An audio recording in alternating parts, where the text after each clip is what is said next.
Hey friends, settle in because tonight we're uncovering the unspoken rhythms of a place where sand, smoke, and spice dance through the air like gossip on the wind. Picture yourself stepping into the maze of 14th century Cairo just after dusk, when the sun finally loosens its grip on the city's stones and shadows stretch long across the alleys. You walk slowly, careful where your feet land, not just to avoid the grime, but because the street itself has a memory. There's an energy in the air, thick with cumin, sweat, and smoke from olive oil lamps. The stones are warm, still holding the heat of the day like silent little suns. You pass a butcher's stall where slabs of meat hang beside swatting flies, and you catch the sharp tang of fresh blood and rotting fat. Turn the corner, and incense curls up from a small brazier beside an old woman selling copper charms. Her eyes flick over you with casual suspicion. You haven't said a word yet, but you've already announced yourself with every step, every glance, every breath. That's Cairo for you. It speaks before you do. It listens when you think you're alone. And if you don't pick up its language fast, well, you probably won't survive the week. Quick favor. Before you dive into full-on relaxation mode, consider liking and subscribing. It helps more than you know, and I genuinely appreciate it if you do. If not, no worries. I'm just glad you're here. Also, if you're comfy, let me know where you're listening from and what time it is for you. I love seeing how far this little storytelling circle reaches. Wherever you are, I'm glad you're here. Let's take a moment to leave the noise of the day behind. Now, dim the lights, maybe turn on a fan for that soft background hum, and let's ease into tonight's journey together. You tread past a row of cloth merchants packing up their bolts of indigo-dyed linen, and your nose wrinkles at the complex cocktail of old dye, goat dung, and fish bones from a cart nearby that didn't survive the heat. This isn't a sanitized museum version of a medieval city. It's alive, rank, and always watching you back. You feel it especially strong in the alley behind Bab al-Nasser, where the scent of garlic fried in lamb fat clings to the walls. There's no silence, only pockets of muffled noise, drums in the distance, a donkey braying, men laughing too loudly too late in the night. The city doesn't sleep. It dozes in shifts, and you're walking straight through its bloodstream. The street dogs here know things you don't. They sniff doorways like historians thumbing dusty scrolls, tails flicking with disinterest at your clean sandals. You pass under a tangle of drying laundry that somehow blocks the moonlight more effectively than the stone buildings ever could, and you realize quickly, Cairo isn't built up so much as it's layered, generation upon generation, stitched together with limestone and folklore. Every alley you turn into smells different.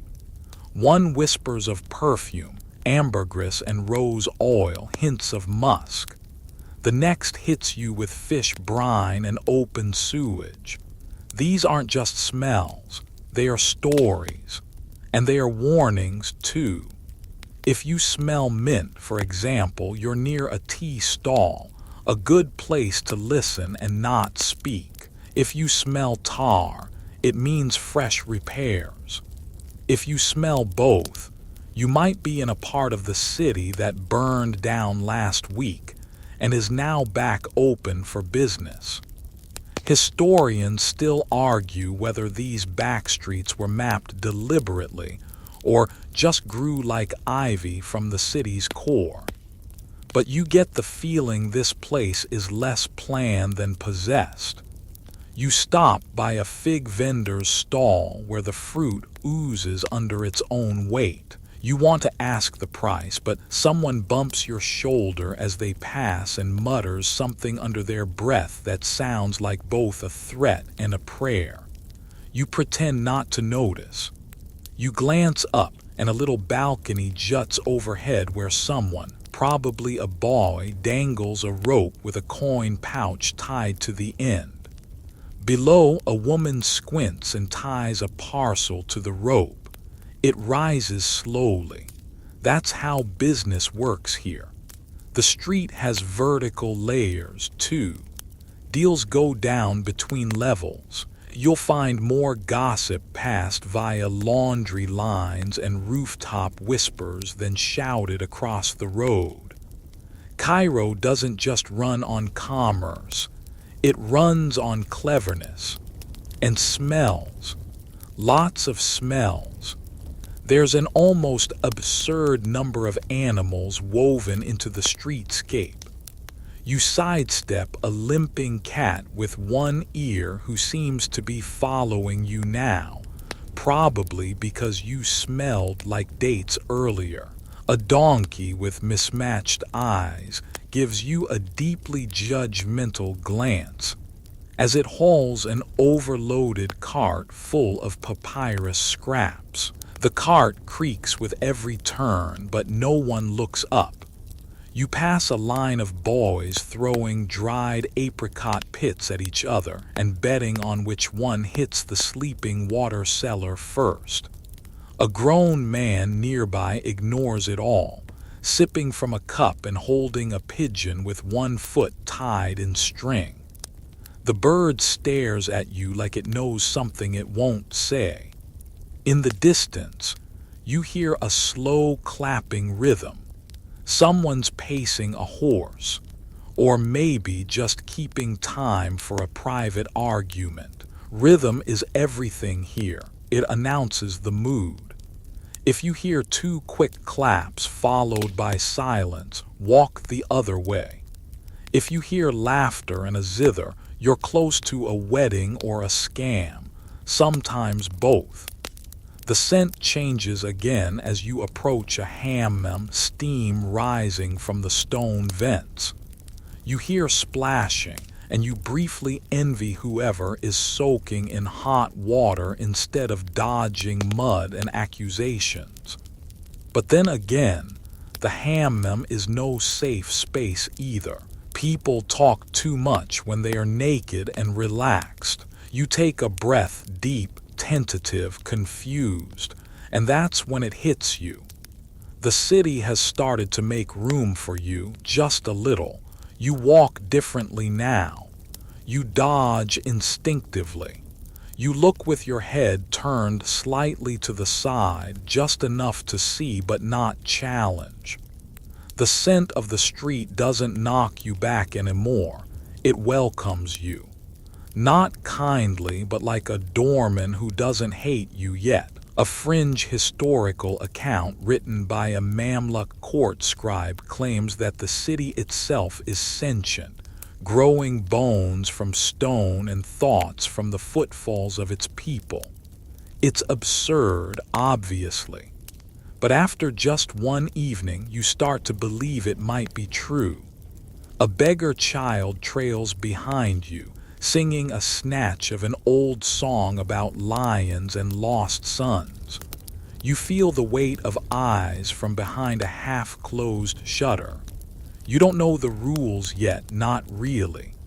But the street does, and it's watching to see whether you'll learn fast enough to be worth keeping around. Your feet may carry you forward, but your eyes carry your intent.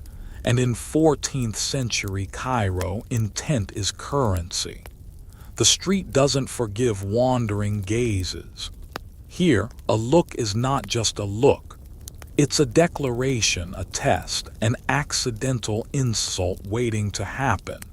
You learn quickly that to meet a stranger's eyes for too long is to challenge them, and to drop your eyes too quickly can make you prey. There's a balance, delicate and deadly, like walking on a tightrope of glances stretched between minarets. You pass a trio of men seated near a brick wall crusted with old lime wash. They're sipping coffee so dark it looks like ink and watching everyone who walks past. You make eye contact with one of them for a second too long, just a second. His brows rise just a sliver, but that's all it takes. He knows you're not from here. You drop your gaze, shift your path slightly, and pretend you were looking at the cat behind him. You weren't, and he knows it. But now the game's reset. A copper merchant once told a traveler that he made more money reading eyes than weighing metal. It's probably an exaggeration, but only barely. In the Khan el-Khalili Bazaar, where the stalls blur into one another and the smell of sandalwood hangs thick in the air, merchants don't just watch your hands, they study your face. Your pupils, your hesitation, the way your mouth twitches when you lie about what you paid for something down the street. And you lie. Of course you do. Everyone does. There's an entire dialect of micro-expressions here. A narrow-eyed squint means you've said enough. A slow blink means I'm listening, but only just. A quick glance upward might be a prayer or a plea for the person on the balcony above to notice what's about to happen. And if someone looks at you and then looks away fast, don't relax. That's not fear. That's a warning. They've marked you and moved on, which might be worse. In the poorer quarters near Bab Zuwayla, the children play a game called Salt and Ash. The rules are simple. Two kids face each other and try to maintain eye contact while the others chant from the sides.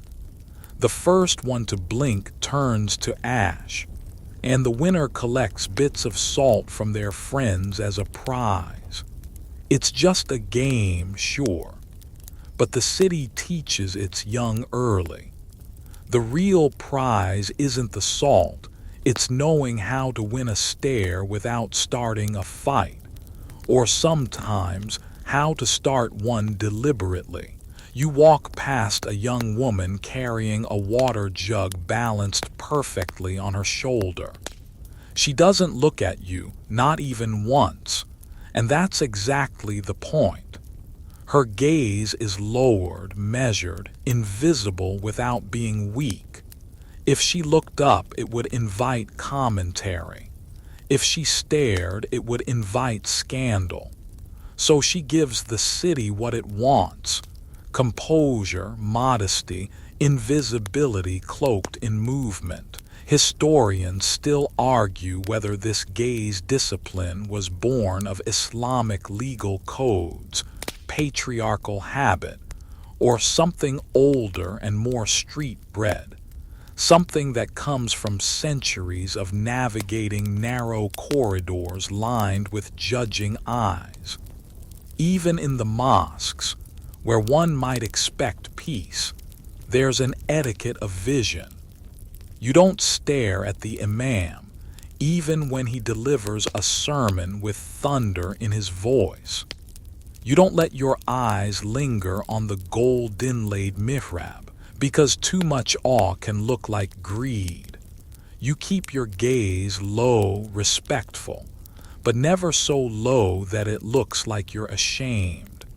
It's a performance, all of it, and you're being graded by everyone around you, even if no one speaks.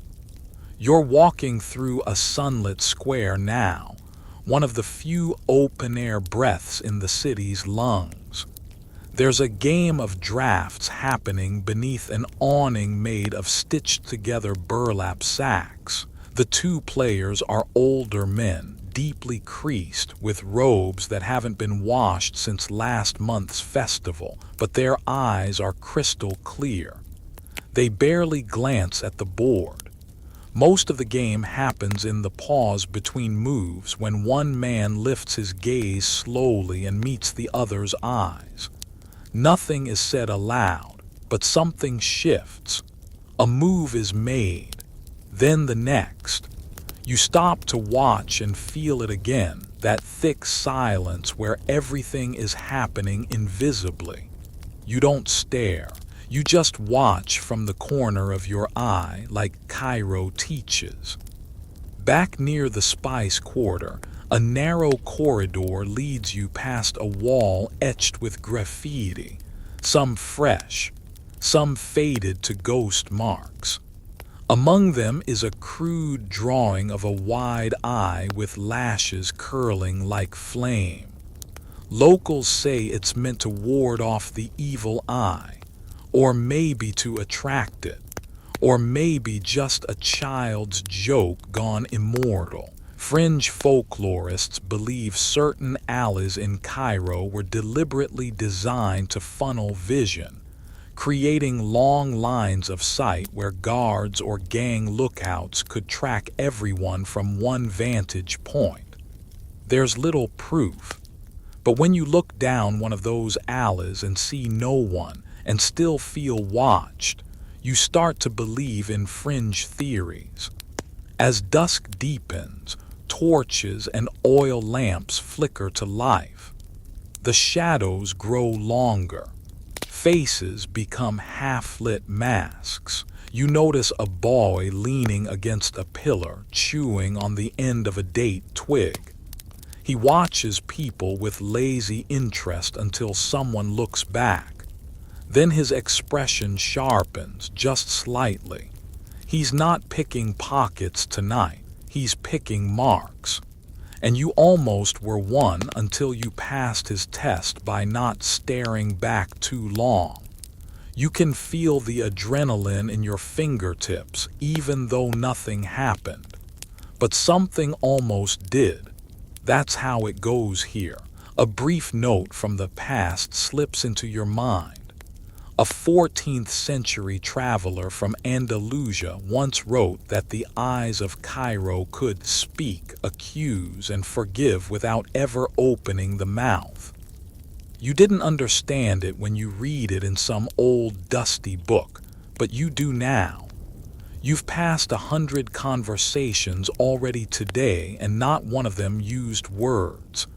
A raised brow here, a slow blink there. Eyes widened in mock surprise, narrowed in real suspicion, closed just long enough to say, "I didn't see that." You finally stop at a tea vendor's stall. He pours your cup without looking at you. But as he hands it over, his eyes flick up just once, just long enough to gauge whether you understand the price isn't just in coin, it's in how you look at him when you take it. You meet his gaze for a heartbeat, then nod slowly. His mouth doesn't smile, but his eyes do.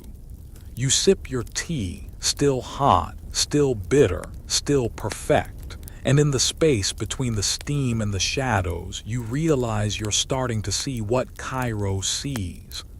Not just with your eyes, but with your stillness, your posture, your pulse. The street watches, yes, but now maybe it nods back. You're walking past another crooked doorway when your toe scrapes the edge of a worn stone slab just barely raised from the ground. It's small, easy to miss, but you catch yourself just in time. You didn't step on it. Good. Because if you had, you might have just insulted the house, the family, the ancestors, and possibly the jinn that's supposedly live under the floorboards. In 14th century Cairo, a threshold is never just a place to wipe your feet. It's a line, A veil, a pressure point between the seen and the unseen. Every home, from the humblest mud brick shack near the tannery to the grand carved mashrabiyah mansions near the citadel, has a threshold. Some are stone, worn smooth by time and the shuffle of generations. Others are wood, reinforced with iron studs or rubbed down with herbal oils. Many have charms or symbols scratched faintly near the base, often invisible unless you crouch and squint in the fading light. But all of them share one rule: you do not step directly on the threshold. Why? Well, ask 5 cairns and you'll get 6 explanations. Some will say it's because the threshold is sacred, holding the baraka, the spiritual blessing of the household. Others will mutter that it's where the jinn gather, curling their smoke tails under the doorframe, whispering into the dreams of sleepers inside. And then there's the practical crowd, who insists the threshold is just where food and curses accidentally get spilled. So better to avoid it unless you want rotten luck and fleas.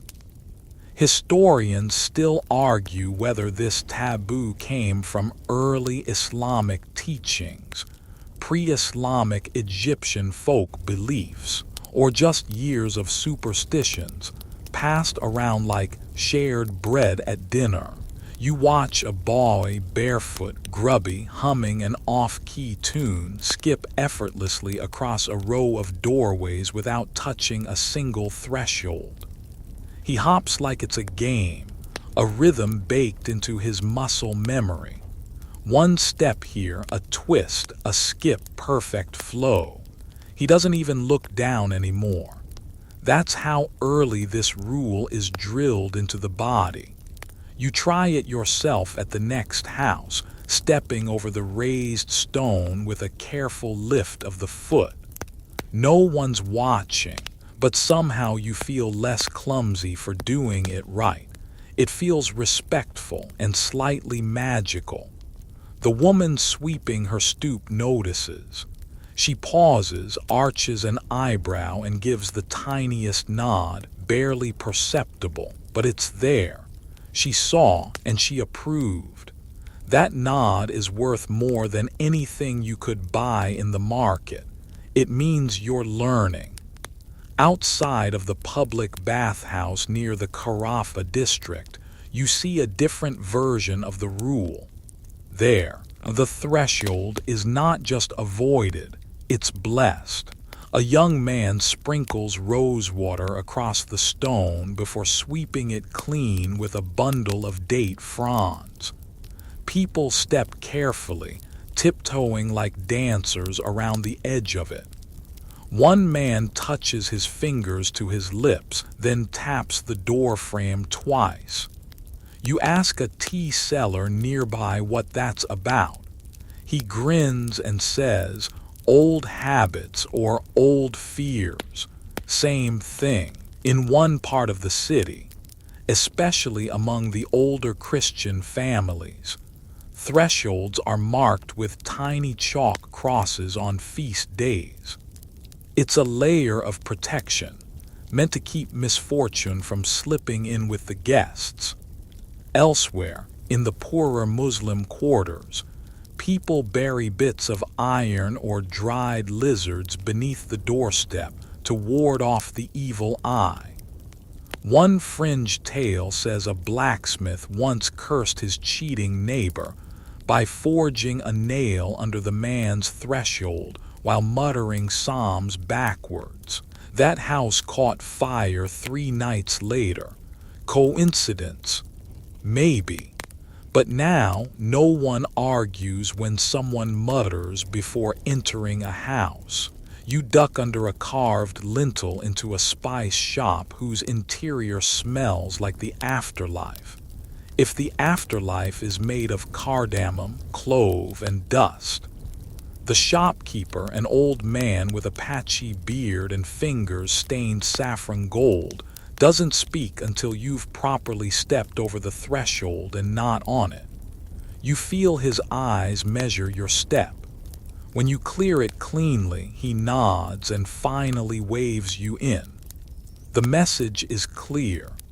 Mind the door, or mind your own business elsewhere. In alleyways less traveled, you might stumble across abandoned doorways with no homes left behind. Just thresholds, just the stones, and even there, children don't step on them. Some say the ghosts of old households still sit behind those missing doors, still listening, still waiting. You pause at one such place. There's no roof, no walls, just 3 steps leading up to a single block of stone where a door once hung. Someone's left an old sandal there, facing inward. You don't touch it. There's a wedding nearby. You hear the music float up over the rooftops. A wild rhythm of drums and clapping, the ululation of women punctuating the beat. As the bride enters her new home, her friends throw salt and dried rose petals across the threshold. She steps over it carefully, pausing with her veil swaying like a soft flame. If she stumbles, it's bad luck. If she glides, it means harmony awaits.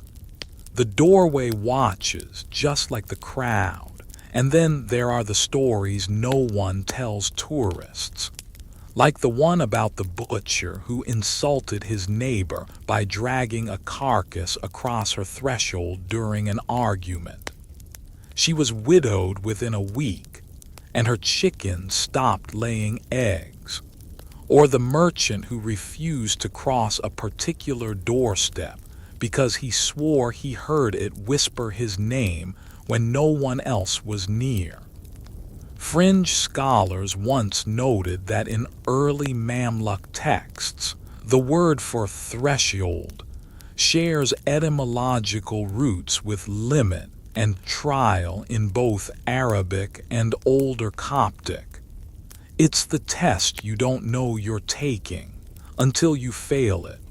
You pass a boy holding his father's hand as they approach their home. The child leaps over the stone with glee.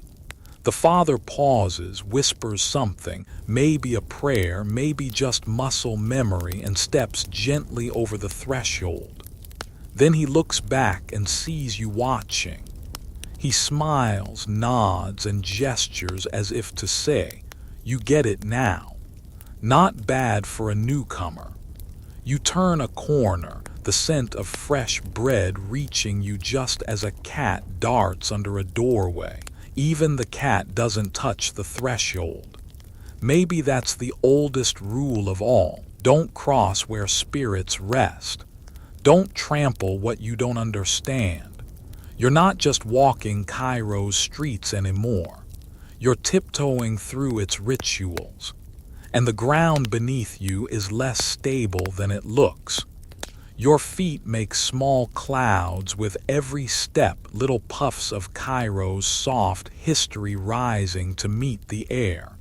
This city doesn't just coat you, it reads you, and nothing tells on you faster than your shoes. In 14th century Cairo, where the streets are more dust than cobble, more dung than stone, what clings to your sandals tells everyone exactly where you've been. They call it the tongue of the street, and it speaks in shades of ash, silt, and soil. You pass through a stretch of alley shaded by hanging linen. The ground here is dry, loose, almost chalky. A pale tan dust that clings like old secrets. It's the kind that tells people you've been to the textile quarter, and not just passed through, you lingered. Maybe spoke to someone you shouldn't.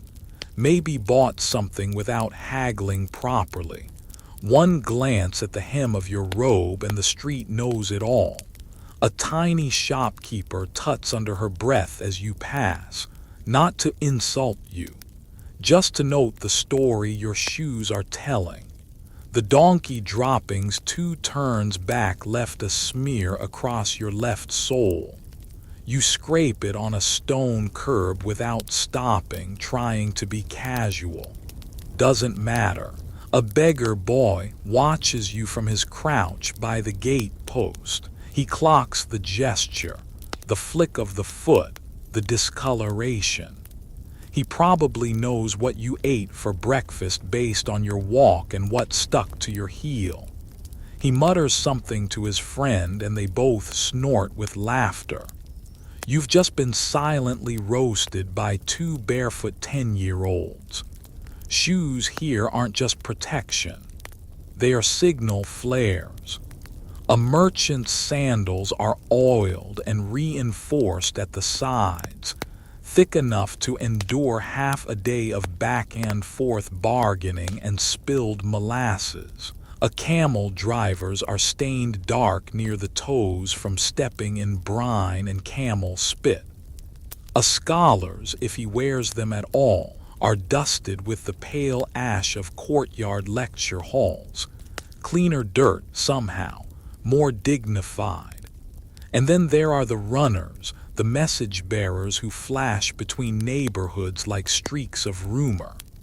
Their soles are wrapped in tightly bound leather, always slightly scuffed from sharp corners taken too fast.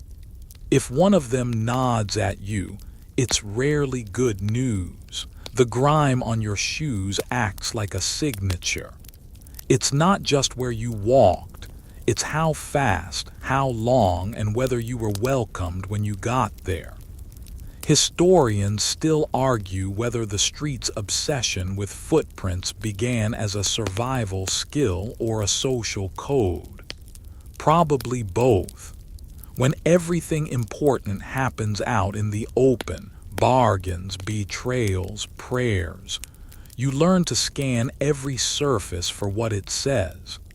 And shoes speak the loudest. There's a superstition floating around that if you walk into someone's home without first checking your sandals for curses, or at least for chicken blood, you invite sickness to follow you in.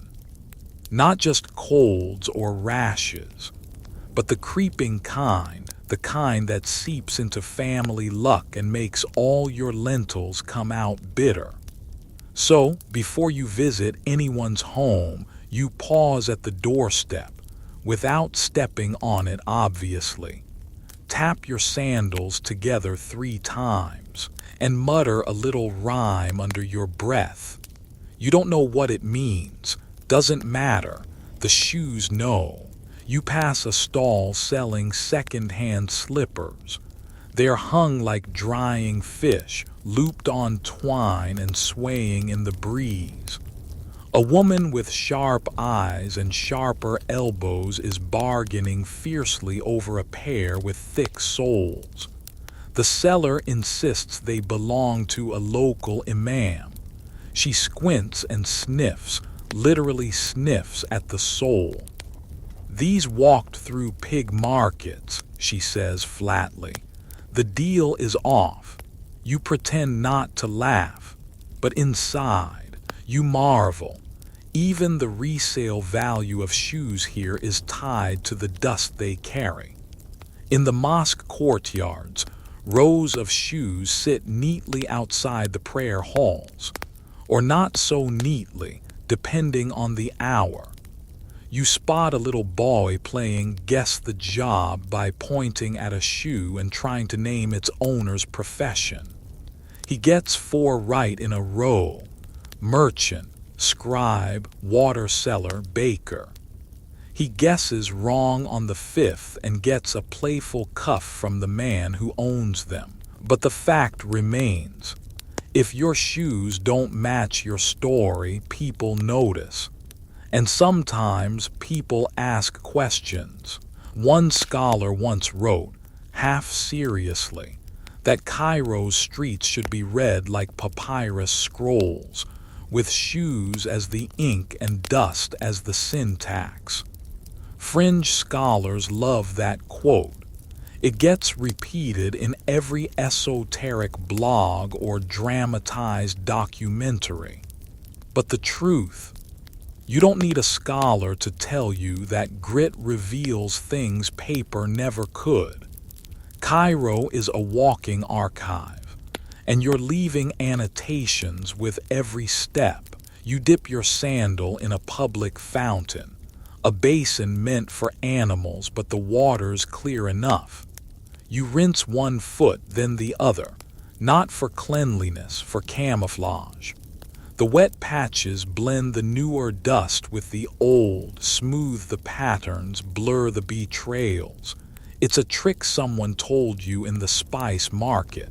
Hide your footprints by resetting them. Not foolproof, but enough to keep a rival guessing. As you wander past a caravanserai, a man stops you. He points at your sandals, frowns, and asks if you came from the eastern granaries. You blink. How did he know? He shrugs, taps his nose, then taps your foot. Wheat dust, he says. Heavy, yellow, sticks to sweat. Then he waves you off and goes back to feeding his pigeons. You never said a word, but your shoes told the truth anyway. There's a story going around about a courtier who tried to sneak into a forbidden quarter wearing borrowed slippers. He was caught before reaching the gate, not because anyone recognized his face, but because his shoes were too clean. The guards laughed, beat him, and threw him back into the street with a warning. If you want to lie, lie with your whole body. Since then, a saying stuck around in some parts of the city. Don't trust a man whose shoes disagree with his story. You find yourself walking a bit slower now, noticing how the dust shifts with each step. Some parts cling, others slide. The clump near your heel from the donkey path 2 streets ago is finally starting to fall away. You don't bother brushing it off. It's yours now, part of your Cairo story, and who knows, maybe the next person who sees it will nod and say, "Ah, you passed through the animal quarter," and suddenly trust you just a little more. By the time you stop to rest on a low stone wall, your sandals are a topographic map of your journey. Faint yellow from the wheat road, soft gray from the hammam's marble runoff, a streak of ochre from that broken pot near the mosque steps. You wiggle your toes and watch the street breathe under them. Somehow, you've walked into belonging, not because anyone said so, but because your soul started speaking the language of dust. The sun has just slipped behind the skyline of stacked domes and slanted rooftops, and suddenly the clamor of the marketplace changes. Not disappears, not yet, but changes. It softens, leans sideways, takes a breath. It's that moment when the street pauses to decide whether it's tired or just pretending to be. You stand still for a second, and the air settles around you like a blanket still warm from someone else's body. The market is closing, and everything about it feels a little more alive in its silence. You probably thought the closing bell would be a shout or a gong or some official signal. Nah, not in 14th century Cairo. The signal here is smell. As the final trays of hot lentils and falafel are hauled off the coals, the smoke turns sour, the oils stiffen, and the steam flattens into something that smells like stories winding down. You walk past a spice seller packing dried sumac into a cloth pouch with fingers so fast they blur. He's not rushing, he's winding, like a spider finishing its web before rain. You nod and he barely looks up. The conversation hour is over. That clang you hear isn't danger, it's shutters.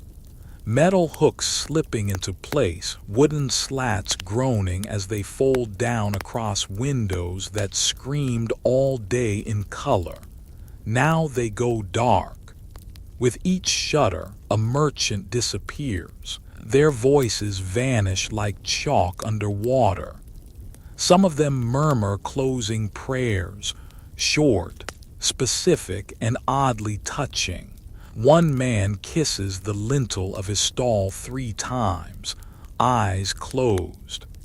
Another carefully sweeps a circle around her spice stand before locking up, murmuring the names of her children like passwords. It's not habit, it's ritual. And ritual in Cairo is never just for show. You reach a curve in the lane where things get noticeably quieter. The street that was wall-to-wall elbows just an hour ago is now nearly empty, except for 2 boys chasing a kicked pomegranate that split open on the stones. A few cats skulk along the alleys, their eyes reflecting the last pink threads of daylight. Someone coughs. A donkey snorts. The usual performers, the flute guy, the juggler, the fake fortune teller, are gone like they were never there to begin with. It's not spooky, just shifted, like the world turned the page without telling you. Historians still argue whether these quiet customs emerged from Islamic sunset practices, ancient Egyptian harvest rituals, or just the shared exhaustion of too many bargains shouted too close to too many ears. What's clear is this: the closing of the market isn't the end of the day, it's the real beginning of the night. And Cairo's night is a different creature altogether. Someone starts to hum, low, slow, a fragment of a song you don't know. It winds its way out of a doorway lit by a single oil lamp. The song might be a lullaby, might be a warning, hard to tell. That's part of the charm or the danger of twilight in this city. Nothing wears its face directly anymore.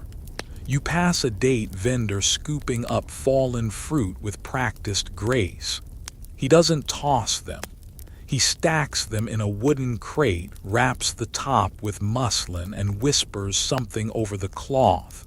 Protection spell. Grocery list. You'll never know. In some quarters, it's believed that food left exposed after sundown attracts the kind of spirits that cause spoiled milk and cracked heels. Especially if you yawn while looking directly at a moonlit loaf of bread. You try not to test it. Here's something odd. The moment the shop's close, the walls begin to speak louder. You notice writing on the plaster you didn't catch before. Small charcoal scripts above the doorway arches. Lines of poetry or warnings or jokes in code. One says, "Trust no one with dry sandals." Another, "The jinn borrow your dreams at midnight, don't wake suddenly." They're not graffiti exactly, more like whispers someone left behind on purpose.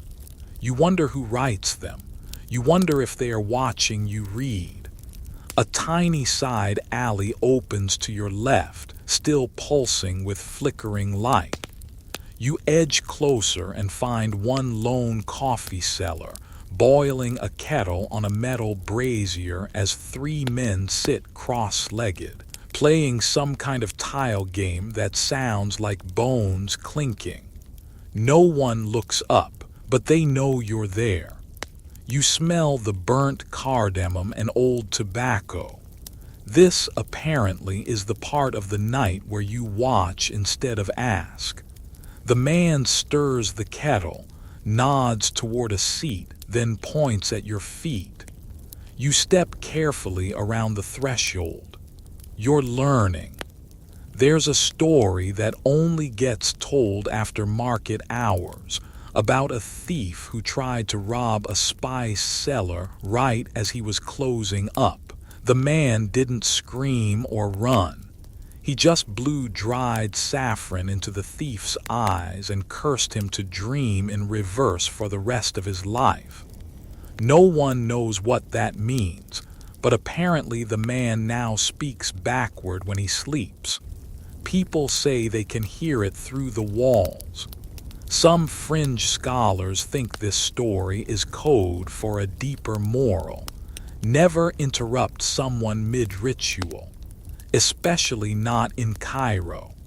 You pass a row of shuttered butcher stalls, each one with a single herb tied to the handle: mint, rue, basil. You once thought that was for insects. Maybe it is, but someone once told you it's also for wandering souls who forget where they belong. The herbs are like street signs for the dead. You try not to think too hard about that as you keep walking. Then comes the incense. Not the morning kind, sharp and optimistic. This is the heavy stuff.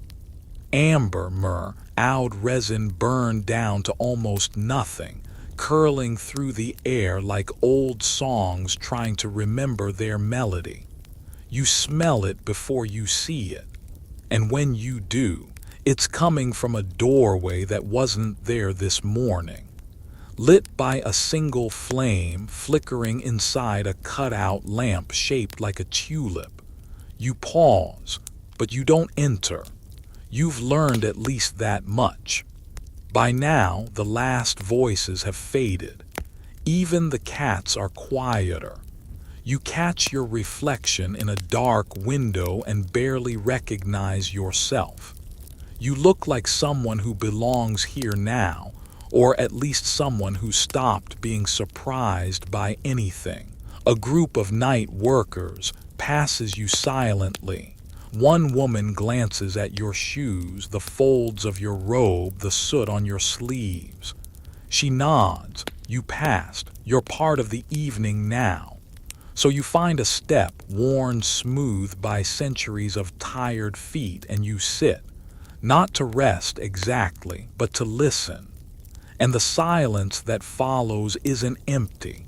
It's full with stories, with footsteps, with sighs that haven't been sighed yet. Cairo doesn't sleep, it shifts. The market is closed, but something else has opened. You'd think Cairo would hush gently into its night like a lullaby, but instead it slips into something more like a whispering contest in a very old cathedral. The city doesn't go silent, it goes secret. And you, wandering under the amber pulse of lanterns swaying above crooked alleys, start to feel it. The hush isn't empty, it's listening. Lanterns flicker in doorways, hanging from wrought iron arms shaped like vines and dragons and stars. The glass is usually colored: green for good luck, blue for protection, red if someone inside is sick or mourning. It's not official signage, but you'd better learn the code quickly. You pass a door glowing violet, and though you're curious, you do not pause. Violet means a dream worker lives there. Someone who sells sleep charms or harvests nightmares to dry into powder. Supposedly, if you stare too long, the door stares back. Now here's the thing about eavesdropping in 14th century Cairo. It's not just people doing it. The buildings do it too. The way sound moves through stone here is uncanny. A single whispered sentence on one balcony can echo down a stairwell and wrap around a corner 3 houses down. Some folks swear the walls breathe with you. Others say there are places where if you speak a lie, the lintel above the door cracks. That's probably folklore. Probably. You see 2 men talking beneath an archway, heads low, eyes flicking back and forth like pigeons expecting a cat. They pause when you pass, and one of them taps the heel of his sandal 3 times. You don't look back. That's your cue to pretend you heard nothing. And you didn't, because when people talk at night in Cairo, they talk in layers. One sentence carries a dozen meanings, and half of them are insults disguised as compliments or warnings disguised as lullabies. The city isn't built for privacy. Houses lean inward toward each other. Balconies kiss across alley gaps, and windows open into shared courtyards where voices tangle like laundry lines. So nighttime brings a culture of muffled tones and coded gestures. You cough softly before entering a hallway. You tap a door frame before knocking. You whistle down a stairwell to signal that you're not listening intentionally, even if you totally are. You hear a mother scolding her teenage son in a rhythmic chant, pausing between phrases as if letting the bricks absorb each insult. From a 2nd-floor window, a woman flicks a palmful of water onto the street. A blessing, maybe, or a curse. Historians still argue whether nighttime water throwing was spiritual protection, pest control, or just a convenient way to empty a basin. But whatever its purpose, you duck instinctively. Cairo teaches you quickly what not to catch. Further down the street, a lantern swings wildly in its hook, though there's no wind. It squeaks like a warning. You hear footsteps, fast and unsure, and then a silence that feels almost staged. That's when you notice the doorway to your left has no handle. It's smooth, seamless, like it was carved into the wall and then forgotten. People say those are listening doors, placed by old guilds to collect the night's gossip. Stories whispered into them don't come back the same. They return in dreams or rumors or odd bits of poetry children chant while skipping rope. Quirky as it sounds, some believe certain buildings were designed specifically to funnel sound like instruments. There's a scholar's quarter where the domes are tuned to amplify syllables spoken in Arabic and flatten those spoken in foreign tongues. Whether it's true or not, you swear your voice sounds sharper when you speak there. And that's why most nights you don't speak at all. You lean against a cool stone wall and feel a soft vibration under your palm.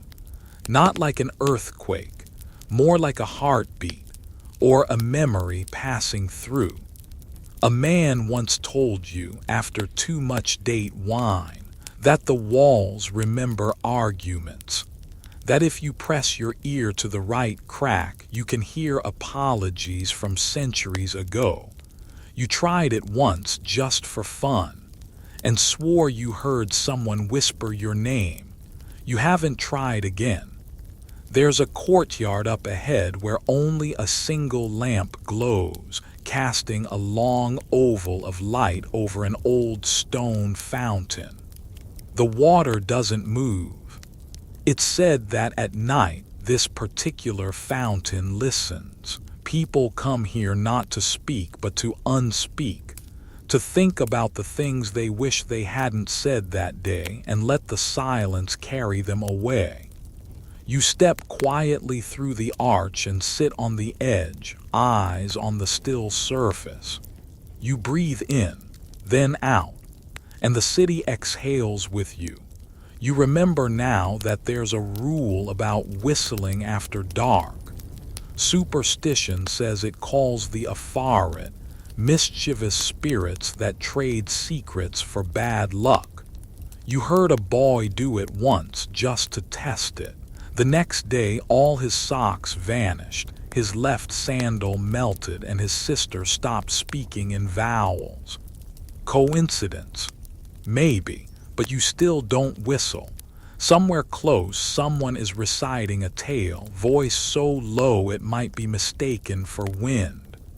A story about a girl who told a joke too loudly at midnight and woke the old bones under the street.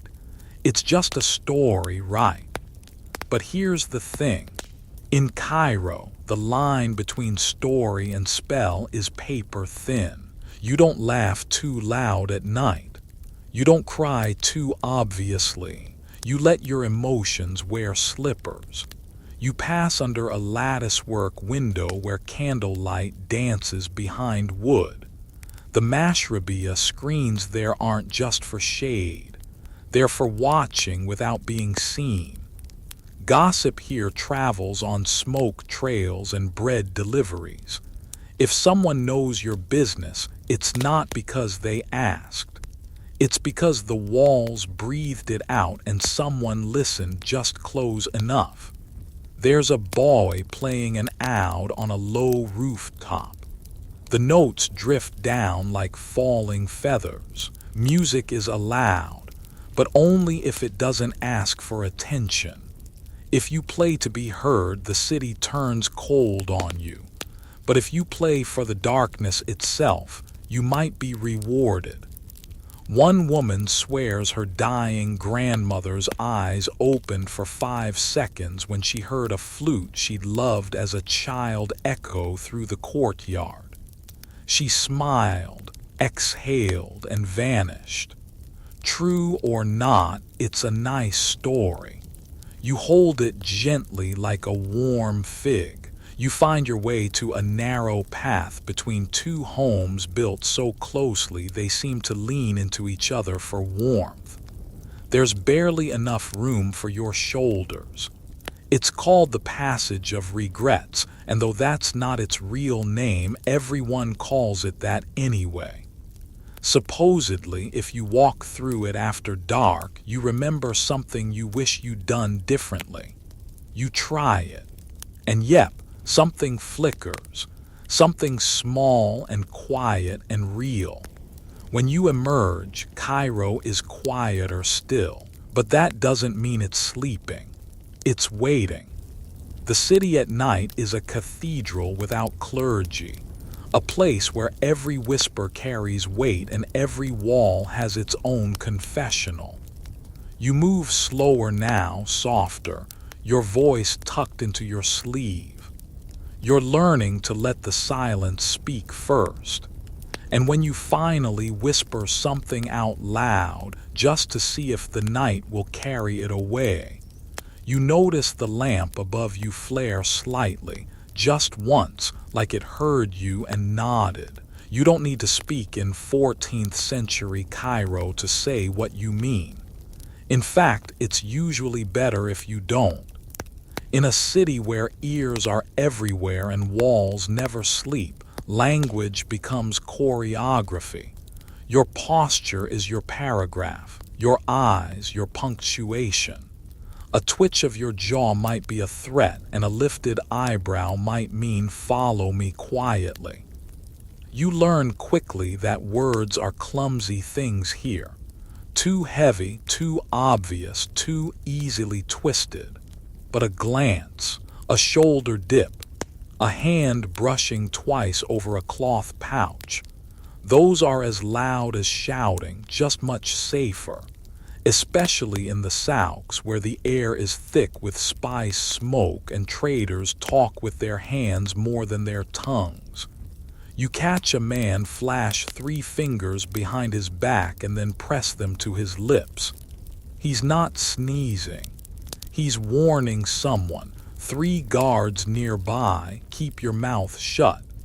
Even among friends, body language carries layered meanings. A hug that lasts a fraction too long could mean grief, or apology, or that the person just passed off something illegal into your robe pocket. You check your pocket reflexively now, just thinking about it. Empty for now. At the heart of this unspoken vocabulary is the side glance. Cairo's streets are too full, too tangled for direct staring.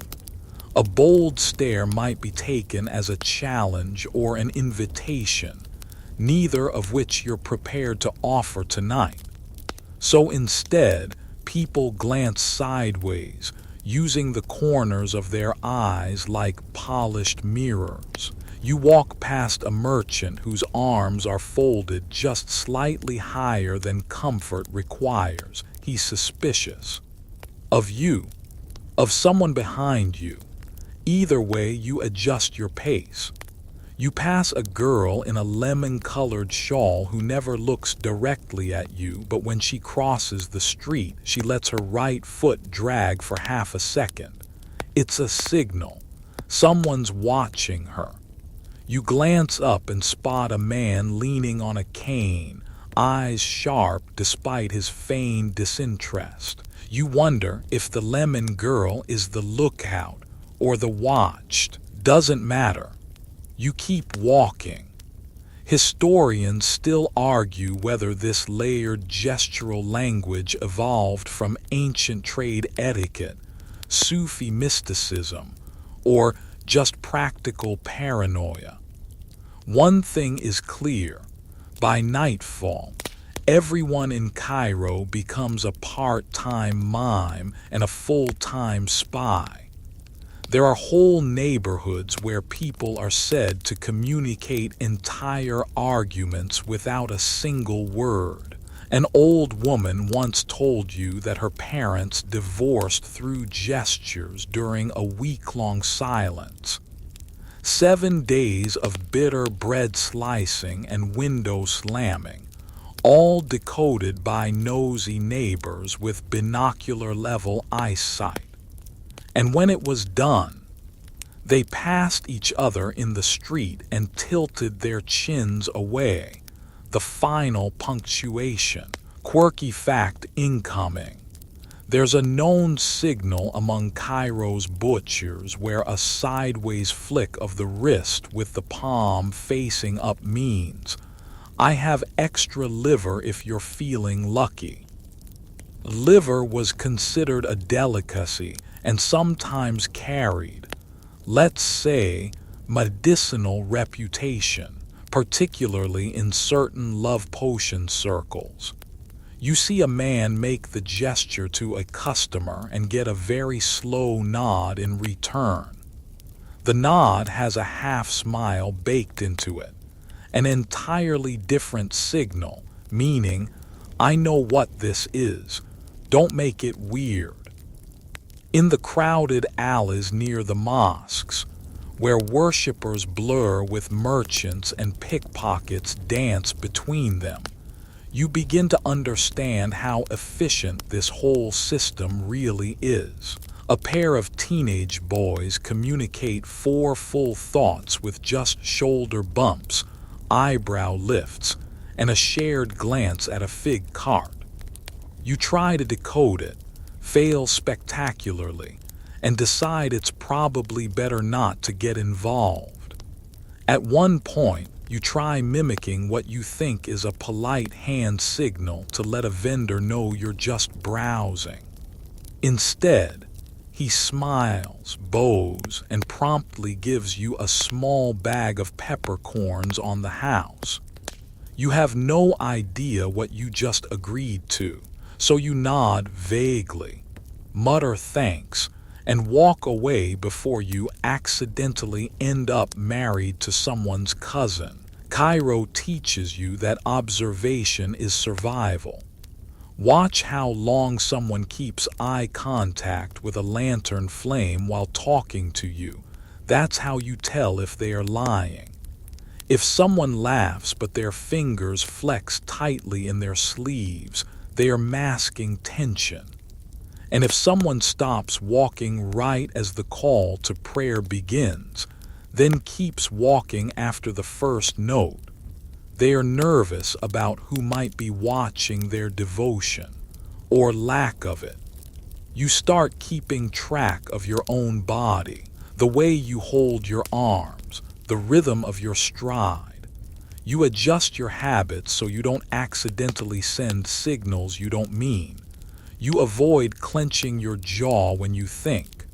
You stop twirling the fabric of your sash. It apparently means I'm stalling until backup arrives. You raise your eyebrows less often. It's practically an insult in certain company. There's a woman you pass twice now. She wears indigo and walks with a cane that doesn't seem necessary. Both times, she tilts her head just slightly as she passes you. A subtle move. A question maybe, or a test. You tilt yours in return on the second pass, and she doesn't tilt back. That's when you realize you just failed the test. What it was, you may never know. At the hammams, the bathhouses, you see another kind of body language. Softer, slower, more relaxed. Here, nakedness disarms the usual rules. People talk with laughter and steam. But even here, some glances carry sharpness. A quick glance at someone's back tattoos can mean, I recognize you, or you owe me. A sideways splash of water isn't always playful. You've seen grown men leave hammams pale from a single look followed by silence. Children in the alleys have their own sign language. A twist of the ear means spy coming. A two-fingered tap on a barrel says hide it. You see a group playing a game involving small stones and sudden freezes. You realize it's not just a game, it's training. You nod respectfully as you pass. They ignore you completely, which is the highest compliment they can offer. You lean against a wall in the spice market and watch a street performer juggle dates and knives. But your eyes are on the man behind him, the one who drops a single grain of rice onto the ground every time someone tips the juggler. You don't know what it means, but it means something. And suddenly you realize how much you don't understand. That's when you smile. Because in Cairo, not understanding everything means you're learning just enough. Before the night deepens fully, you spot an old couple sharing a bench. Neither looks at the other, but their fingers touch once every few seconds. A pulse, a rhythm. They haven't spoken in years, someone told you, but they are fluent in each other's pauses. And that's maybe the real secret. In Cairo, relationships are built not on what you say, but on what you don't say and how well the other person reads the silence. So you walk slower now. You blink with intent. You tuck your hands inside your robe when unsure. You smile only when you mean it, and you save your side glances for the moments that matter.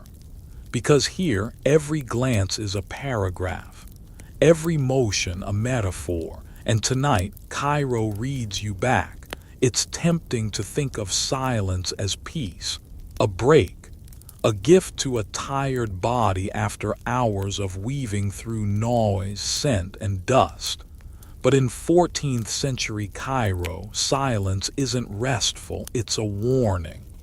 When the streets grow quiet, the city is not calming down. It's holding its breath. At first, it creeps up gently. The distant clatter of horseshoes fades. The laughter of water vendors drifts off like steam from a cooling pot. The street cats begin to vanish into shadows instead of slinking boldly across your path. And then there's that moment when you notice your own footsteps are the loudest sound around. That's when your instincts whisper, not gently, but with urgency. You should not be here. The silence is rarely absolute. There's always the soft hum of the wind curling through the mashrabia lattices, a distant cough echoing from someone behind a shuttered window, a low rustle of fabric from someone retreating into a doorway too fast to be casual. But in a city that normally sings at every hour, traders shouting, children laughing, goats braying, this hush becomes almost violent in its stillness. Historians still argue whether this city-wide pause at dusk was religious, strategic, or simply bred from centuries of caution. Some say it began with the city's shifting curfews. Early Mamluk governors enforced nighttime lockdowns to prevent theft, arson, and secret meetings. Others point to Sufi tradition, where twilight was considered a sacred silence, meant for reflection. Still others claim it was the thieves themselves who trained the city to quiet down, so their footsteps could be better heard, their movements better planned. You tread carefully now, feeling the change in temperature as the sun bleeds out behind the sandstone skyline. The warmth slips from the cobblestones under your feet. In the day, this street was laughter and barter. Hawkers pressing sticky dates into your palm, old women urging you to sniff their bundles of fresh basil. But now it's only the hiss of a shutter being drawn down, a rusted hinge groaning its final complaint before someone bolts it from within. There's a mosque nearby. You can hear the last call to prayer threading through the cooling air, gentler than the daytime ones, like a lullaby sung by someone who's seen too much. You'd think it would be a safe place to linger, but you keep walking. At this hour, even the mosques draw their own kind of shadows. The devout enter with eyes lowered and leave without speaking, their sandals whispering over the stone like water down a drain. You catch movement in the corner of your eye, a small boy dashing into a basket shop and pulling the curtain down behind him. No explanation. No words, just the movement of someone trained from birth to recognize that certain silence. You look around, no sound, no breeze, just that deep, full-pressed quiet that turns your pulse into a drumbeat in your ears. There's a saying here, if the cats vanish, vanish with them. You'd laughed when you first heard it, not anymore. You notice now how not a single animal is in sight, not a goat chewing a rope, not a pigeon flapping lazily overhead. Even the flies seem to have obeyed some secret bell you didn't hear. And still, the silence grows. You think of an alley you passed this morning, one lined with sandal makers who carved patterns into leather while humming off-key. It's empty now, but on the wall near where they set up each dawn, you spot something new. A chalk mark, 3 vertical slashes with a dot beneath. It wasn't there earlier. A fringe historian once told you those marks originated from old tribal warning systems. A way to silently say, not tonight. Maybe it's a merchant feud. Maybe someone vanished recently. Maybe the silence isn't just environmental, it's tactical. A breeze picks up now, finally, but it's cold, too cold for how warm the day was. It curls through your sleeves like a hand searching for purchase. You grip your robe tighter, pretending it's for warmth, not fear. You pass a door you remember from yesterday. It had a copper knocker shaped like a lion's paw. Now the knocker is missing. In its place, a clump of black thread dangles from a nail. Fringe folk believe that thread, coated in ash, wards off betrayal, or invites it, depending on how it's tied. You don't stop to examine which knot it is. Suddenly, a man steps out from behind a barrel, only to duck into another alley without acknowledging you. You glimpse his face, blank, unreadable, not unfriendly but not present either, like a sleepwalker with a mission. He disappears before you can decide whether to follow or flee. You take a breath, let it out slowly, and choose neither. You just keep moving. You reach a small square where during the day a bread seller spins sesame rings on a wooden pole. The pole is gone. The stand is gone, but there's a single sesame ring, perfectly unbroken, sitting on the ground. No crumbs, no bite, just waiting. You don't touch it. You don't step near it. You walk around it with the reverence of someone passing a grave marker. Quirky detail for you. Some locals swear that at dusk, if you place a spoon upright in a bowl of thick lentil soup and it doesn't fall, you're safe. If it leans even a little, trouble is near. You once saw a man at a tea house do just that. Watch the spoon tip slightly eastward and then stand up and leave without finishing his meal. You never saw him again. You step into a street where the buildings lean in close. The shadows here are sharper, like paper cutouts instead of real absence of light. You hear a door creak open, a breath held, then close again. It's not personal. They are not hiding from you specifically. Just the idea of someone, anyone who dares be visible when the city folds in on itself like origami under a storm cloud. And now, the real danger begins. The silence has gone on too long. The quiet becomes a sound in itself. A rising pressure in your ears, like when you sink underwater and the ocean reminds you who's in charge. You understand now why people say silence here is loud. It pulses, it echoes, it demands you notice it, and yet somehow you feel watched. Not by a single person, not even by someone malicious necessarily, just watched. Like the city itself is narrowing its eyes, weighing your presence, judging whether you've earned the right to walk through this part of the dream. You pass one last alley before the square opens again into light. The lanterns ahead flicker gold, kind, busy.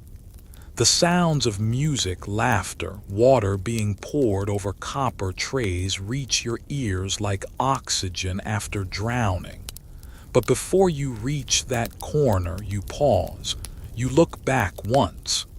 The alley behind you is darker now, silent again. You could pretend it was nothing. That silence means nothing more than nightfall.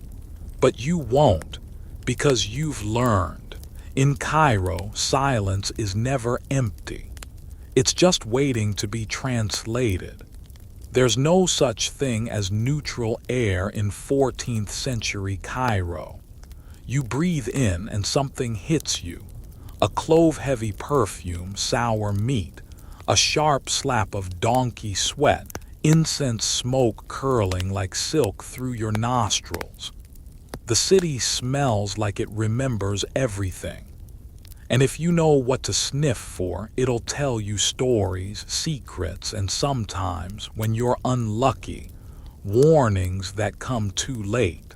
It starts when you catch a whiff of something that doesn't belong. Maybe it's the sweetness, overripe figs mashed into the dirt. That masks a sharper undercurrent like copper and camphor.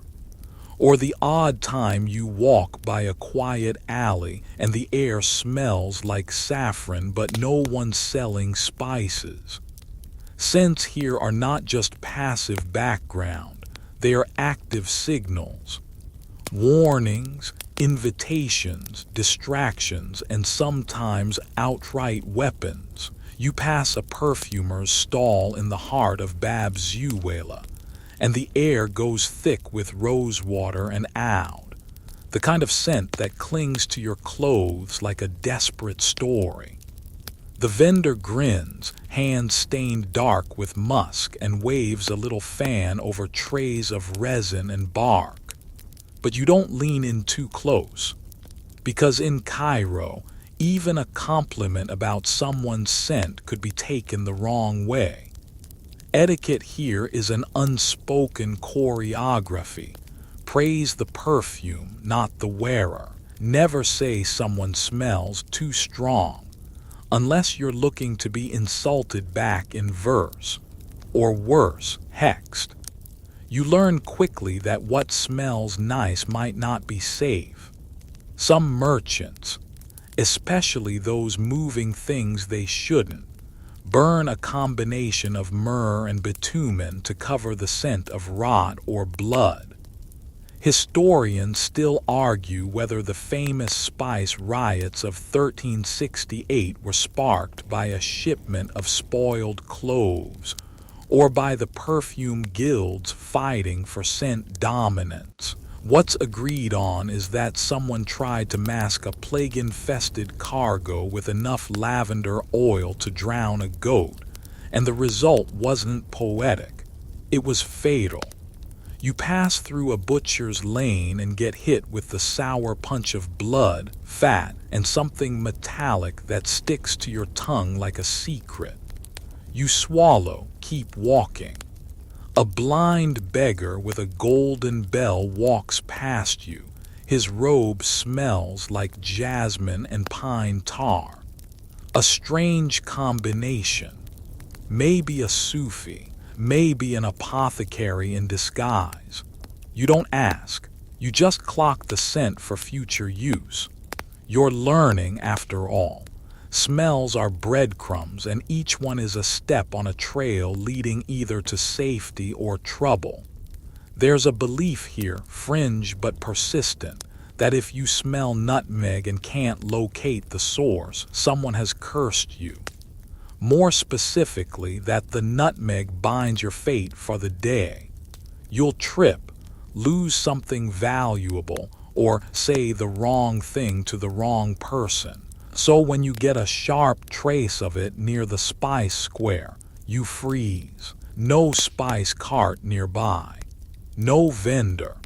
Just a woman sitting beneath a faded canopy, crushing something between her fingers.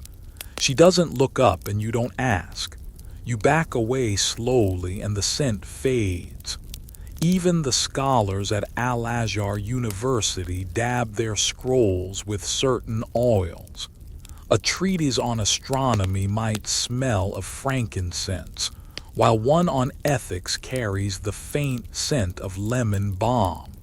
It's partly preservation, partly identification, and partly, according to fringe scholars, mood manipulation. If you read theology surrounded by calming scents, maybe you're less likely to question the divine logic within the text. Maybe. One smell you always heed is burnt fennel, used often by street healers and unlicensed midwives. It's said to alert the neighborhood to childbirth or death, depending on how it's blended. And when it's blended with crushed apricot pit and left simmering over a clay burner, That's not for birth. That's to cover up the finality of something gone wrong. Then there's the poisons. You don't see them, not directly, but you hear whispers of scented daggers, blades dipped in crushed oleander, then perfumed with sandalwood to disguise their danger, or of handkerchiefs soaked in sweet orange water, used to distract a target before slipping a toxin into their cup. Cairo loves irony. Death often smells divine here. Quirky detail for you. Some Mamluk elites wore rings with tiny scent chambers inside. They'd press them to their noses when walking through common areas, claiming the poor air might damage their humors. But others say the scent wasn't just for protection, it was addictive. Some rings contain traces of opium or hashish-infused resin. Pleasure and paranoia trapped in a single inhalation. You enter a bathhouse and nearly stagger from the explosion of eucalyptus, laurel, and smoke. But that's the point. Hammems double as cleansing and cloaking spaces. You can step inside a bathhouse and walk out smelling entirely different. A useful trick if you're trying to vanish or reinvent yourself. There's another smell rising now, faint but distinct. Mold and damp stone. The scent of underground places. Cairo's underbelly, literally. A network of cellars, storerooms, and forgotten tunnels snaking beneath the mosques and markets. Some used for storage, some for smuggling, some unspoken. One fringe historian once suggested the underground city mirrored the one above, a scent map of shadows, marked by sulfur and candle wax. And then there's the worst scent of all, the one you can't quite name. It hovers in corners where no one lingers, near doorways with charms nailed above them. It's faintly sweet, but not in a good way like spoiled honey or rotting dates. You smell it once outside a tea house and once more near a burnt-out storage stall. Someone once told you that's what a soul smells like after it's been taken too fast. You scoffed then. You don't anymore. Even animals respond to the scentscape. Donkeys pause where blood has dried. Cats recoil from areas reeking of crushed garlic and fierce sweat. And people learn to mimic those instincts. If the goats avoid a path, maybe you should too. If the pigeons refuse to roost near a rooftop, perhaps something's wrong beneath it. Your own scent becomes a tool as well. You notice how people treat you differently depending on what you carry. Too much ambergris and they think you're rich, possibly a mark. Smell like soap and mint, and you're ignored. Just another clean body in a sea of sweaty errands. Add a trace of smoke or vetiver and you start to look like someone who knows their way around a problem. One day you pass a vendor selling bread with za'atar and you realize the smell of toasted thyme makes you feel safe. It reminds you of crowded courtyards and soft laughter, of twilight meals and stories told slowly. Not everything here is danger. Sometimes scent is memory, a good one. But still, you never forget that your nose might save your life, or walk you straight into something you can't get out of. So breathe deep, but never without suspicion. Because in this city, every breath is a gamble. You know the market isn't just a place. It's a living organism, pulsing and breathing with its own rhythm. It doesn't care about your mood or your schedule. You show up, and the market decides how your day will unfold. Here, bartering isn't just about coin or goods. It's a language of gestures, glances, and pauses. Unspoken rules govern every exchange. And if you miss one, you're not just overpaying. You're signaling your inexperience, or worse, your vulnerability. As you weave through the stalls near Khan al-Khalili, the air buzzes with shouts and laughter. The vendors don't just sell spices, textiles, or pottery. They sell stories, alliances, and sometimes secrets you won't hear anywhere else. You notice the subtle shifts, the way a merchant touches his beard before quoting a price, or how a buyer's gaze flickers towards the alley before nodding. It's a code, and you're just starting to crack it. One of the oldest rules: never show your full hand. Bargain like you're masking something bigger. You watch a woman haggle over a bolt of cloth, her eyes sharp, her tone soft but firm. She doesn't just want a good price. She's testing the vendor's patience, his honesty, his connections. You learn quickly that the price is less about numbers and more about trust.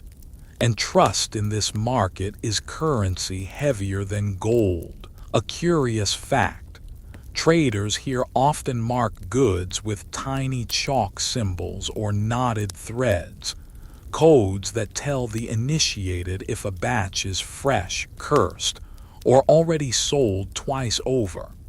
Scholars still debate whether these marks originated from merchants' guilds or secretive smuggling rings. Either way, they are the hidden Morse code of Cairo's market streets. You notice a pattern.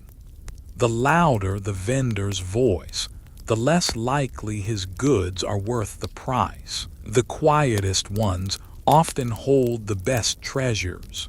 A man selling carpets sits stoically, barely glancing at passers-by. His silence is a bargain in itself. You approach and find the wool soft and vibrant, colors deeper than you expected. You realize some traders use silence as armor to filter out the unworthy or the desperate. You learn the price of disrespect. One careless comment about a vendor's lineage or the quality of his goods can ripple through the market. You might find your path barred or your offers ignored in every corner, from the spice souk to the gold bazaar. Gossip spreads faster than camel caravans. An insult is a stone thrown into the pool of the market's fragile peace. Quirky detail: some merchants swear by the curse of the camel's sneeze. If you sneeze while haggling and don't say "God protect us," your deal is doomed to collapse. Whether superstition or subtle social glue, no one wants to risk offending invisible forces. You find yourself saying it reflexively, even when no one else is around, and the bargaining dance itself is an art form. It's equal parts theater and calculation. A vendor might pretend to pack up, signaling the deal's dead, only to flash a smile and pull out a better price at the last second. Buyers counter by pretending disinterest or casually walking away. Sometimes the best deal is won by knowing when to fold, knowing when silence speaks louder than words. The market is also a place of alliances. Vendors watch out for their own. If someone new tries to undercut a regular, they might find themselves subtly excluded. And it's not just economic. Neighborhoods form loyalties that run through the market like hidden rivers. You learn who to trust by the way others look at you. Sometimes a nod from a respected merchant means you're accepted. Sometimes a glance away means you're a stranger in a place that doesn't forgive easily. There's a story you hear often about a seller who tried to cheat an old spice merchant. The cheated man disappeared the next day. His stall was found empty, but the chalk marks on the goods remained. Some say he fled. Others whisper darker fates. Historians still argue whether these tales are cautionary folklore or echoes of real disappearances. Either way, they keep the market honest in its own way. You notice how the market shifts as the day wears on. Morning crowds bring fresh goods and sharp tongues. Midday slows into long negotiations and shared cups of tea. As the sun lowers, prices drop, but the danger rises.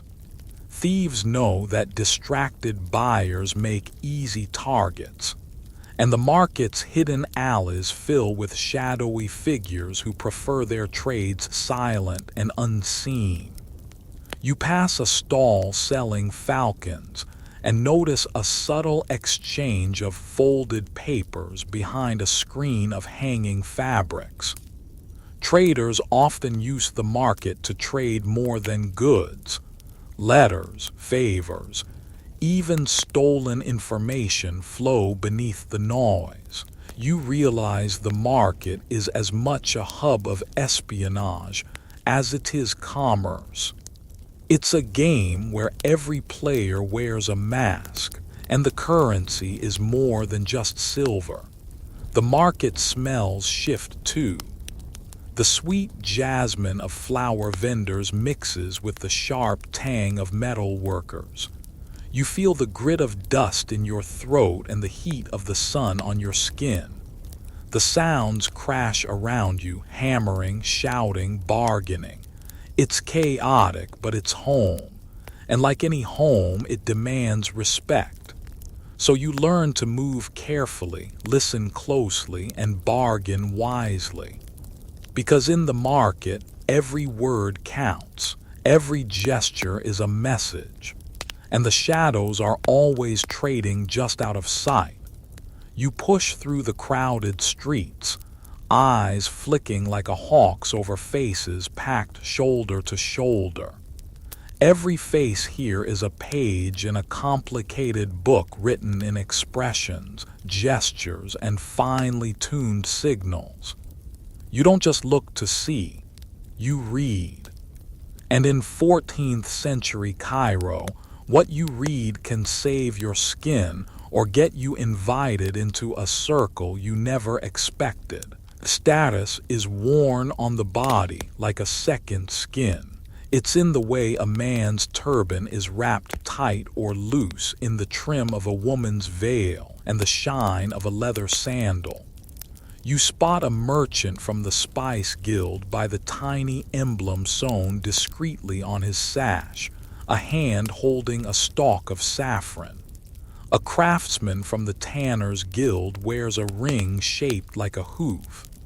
These signs aren't just vanity, they are protection, a way of saying, I belong and I'm not to be messed with. Guilds operate like secret families. They control trades, settle disputes, and maintain codes of honor. You learn quickly that if you insult a guild member, it's not just a quarrel between two people. It's a challenge to an entire network. And these networks reach deep into courts, markets, and mosques. Historians still argue whether guilds acted more like protectors of quality or self-serving cartels. But no one doubts their power on the street. Even gestures speak volumes. A quick flick of the wrist can be a greeting, a warning, or a sign of defiance. You watch two men pass. One brushes his fingers against his chest, a subtle salute signaling respect. Another flashes the back of his hand quickly, an insult so mild yet understood, like a whispered joke that stings. You practice these signs yourself. A wrong gesture can close doors or open them painfully wide. Women in the crowd are equally adept at this unspoken language. A tilt of the head, the way a scarf is adjusted over the mouth, the subtle pressure of fingers on a necklace, each movement a word in a conversation happening beneath the surface. You note the way mothers herd children, the way they watch strangers, always alert, always protective. The city is loud, but women's signals are sharp, almost secret codes shared with those paying close enough attention. There's a quirky tradition in Cairo's squares. When two traders meet, they sometimes exchange a small pinch of dust or sand between fingers.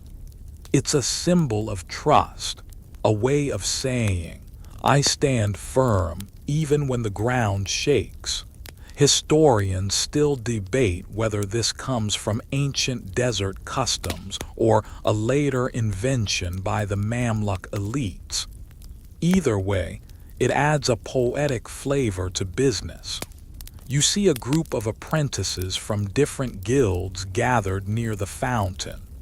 They greet each other with quick nods and matching hand signs. It's a language you're beginning to understand, one built from the streets themselves. Apprentices use these gestures to learn who's friend or foe, who to watch and who to approach. You join in, feeling the weight of belonging. Faces are also masks. Not everyone is what they appear. A kindly old man might be a feared enforcer. A young woman selling bread might carry messages between factions. You learn to read beyond the surface, to watch eyes, listen to tones, and judge by the silence between words. The city trains you in this. It's a lesson you never stop learning. You overhear whispered debates over which guild holds the true power in the city. Some say it's the weavers, others swear by the metal workers. Yet others claim the water carriers who control the essential resource, wield silent influence. The truth is murky. Historians still argue about the real hierarchy of power. What you do know is that every guild has its shadows and its champions. You note the way people avoid eye contact with certain men. Those belong to the city's night watchers, unofficial enforcers who patrol after dark. Their reputation is equal parts protection and menace. You watch from a distance as one of them stops a street vendor, exchanges a few words, and moves on. No coins change hands. The message is clear. You learn to recognize their subtle signals too. The way their cloaks fall, the flicker of a dagger handle, the quickness of their steps. Your own face becomes part of the landscape. You practice soft smiles and careful frowns. You master the tilt of your head and the timing of your glances. You understand that people judge your worth, your trustworthiness, and your place in the city by the way you carry yourself. You are becoming a part of the crowd, and the crowd watches back. You pass a man in a blue robe, his hands stained with dye. You recognize him as a member of the Dyers Guild, whose colors literally paint the city's fabric. You recall a fringe fact. Dyers sometimes used secret mixtures to mark textiles with invisible dyes only visible in moonlight. Historians still debate if these secret dyes were a form of early branding or a way to signal alliances. Either way, it's another layer in the city's rich tapestry. And so the day drifts on, filled with faces and signs, a dance of identity that shifts with every glance. The crowd is never silent. It speaks in a language you're learning to understand. And as the sun sets, you feel yourself part of this living story. One gesture, one look, one breath at a time, you feel the city's pulse quicken as evening shadows stretch over cobblestones. Whispered words swirl around like drifting smoke, curling through alleys and bazaars. Gossip isn't just idle chatter here.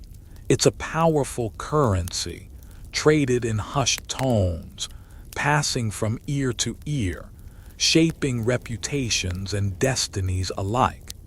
You learn early on that knowing what's whispered behind closed doors can be more valuable than any coin you carry. Street corners, tea houses, and market stalls all serve as informal newsrooms.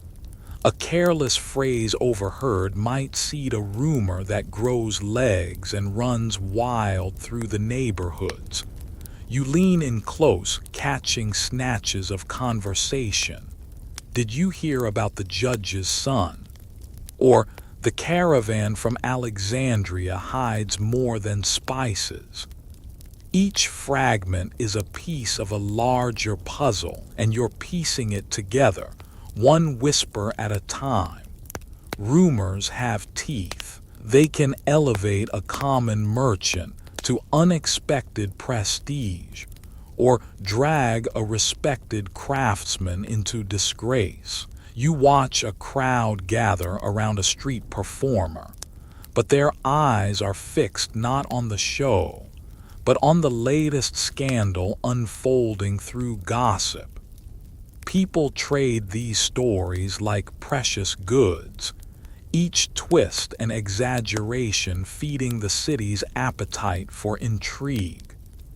You discover that some rumors are deliberately planted, whispered by rival guilds, ambitious officials, or even thieves seeking advantage. Historians still argue whether this manipulation of information was more widespread or contained within elite circles. What's clear is that gossip can act as both shield and weapon, keeping the powerful in check while threatening those who cross invisible lines. There's a quirky custom involving message women, street vendors who sell sweets but also carry snippets of news. These women slip into conversations, sharing secrets wrapped in honeyed words.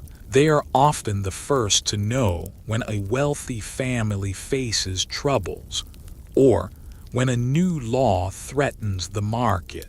You realize their role is more crucial than it seems. They are the unofficial news anchors of the street. You also note how physical gestures accompany gossip. A quick finger pressed to lips signals secrecy. A sharp nod can confirm a rumor without words.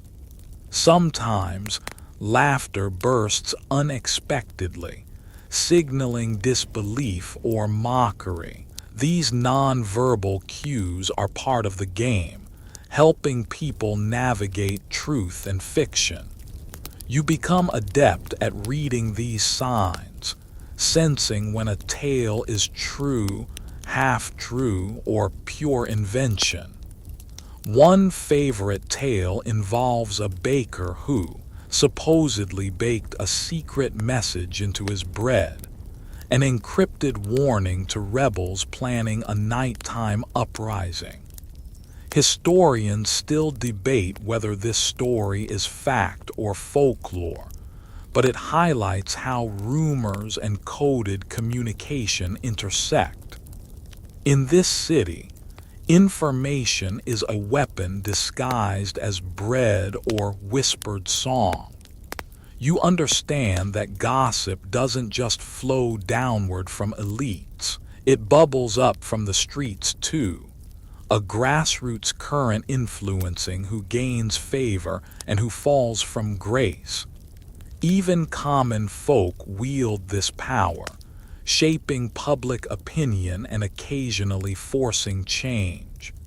It's a reminder that the city's power isn't held solely by those in palaces, but also by those who control the narrative on its busiest streets. You watch as a rumor takes hold about a new tax on water. The crowd's mood shifts instantly, from curiosity to anxiety.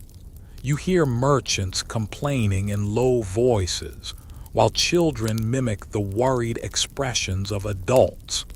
The rumor spreads like wildfire, influencing actions before any official announcement.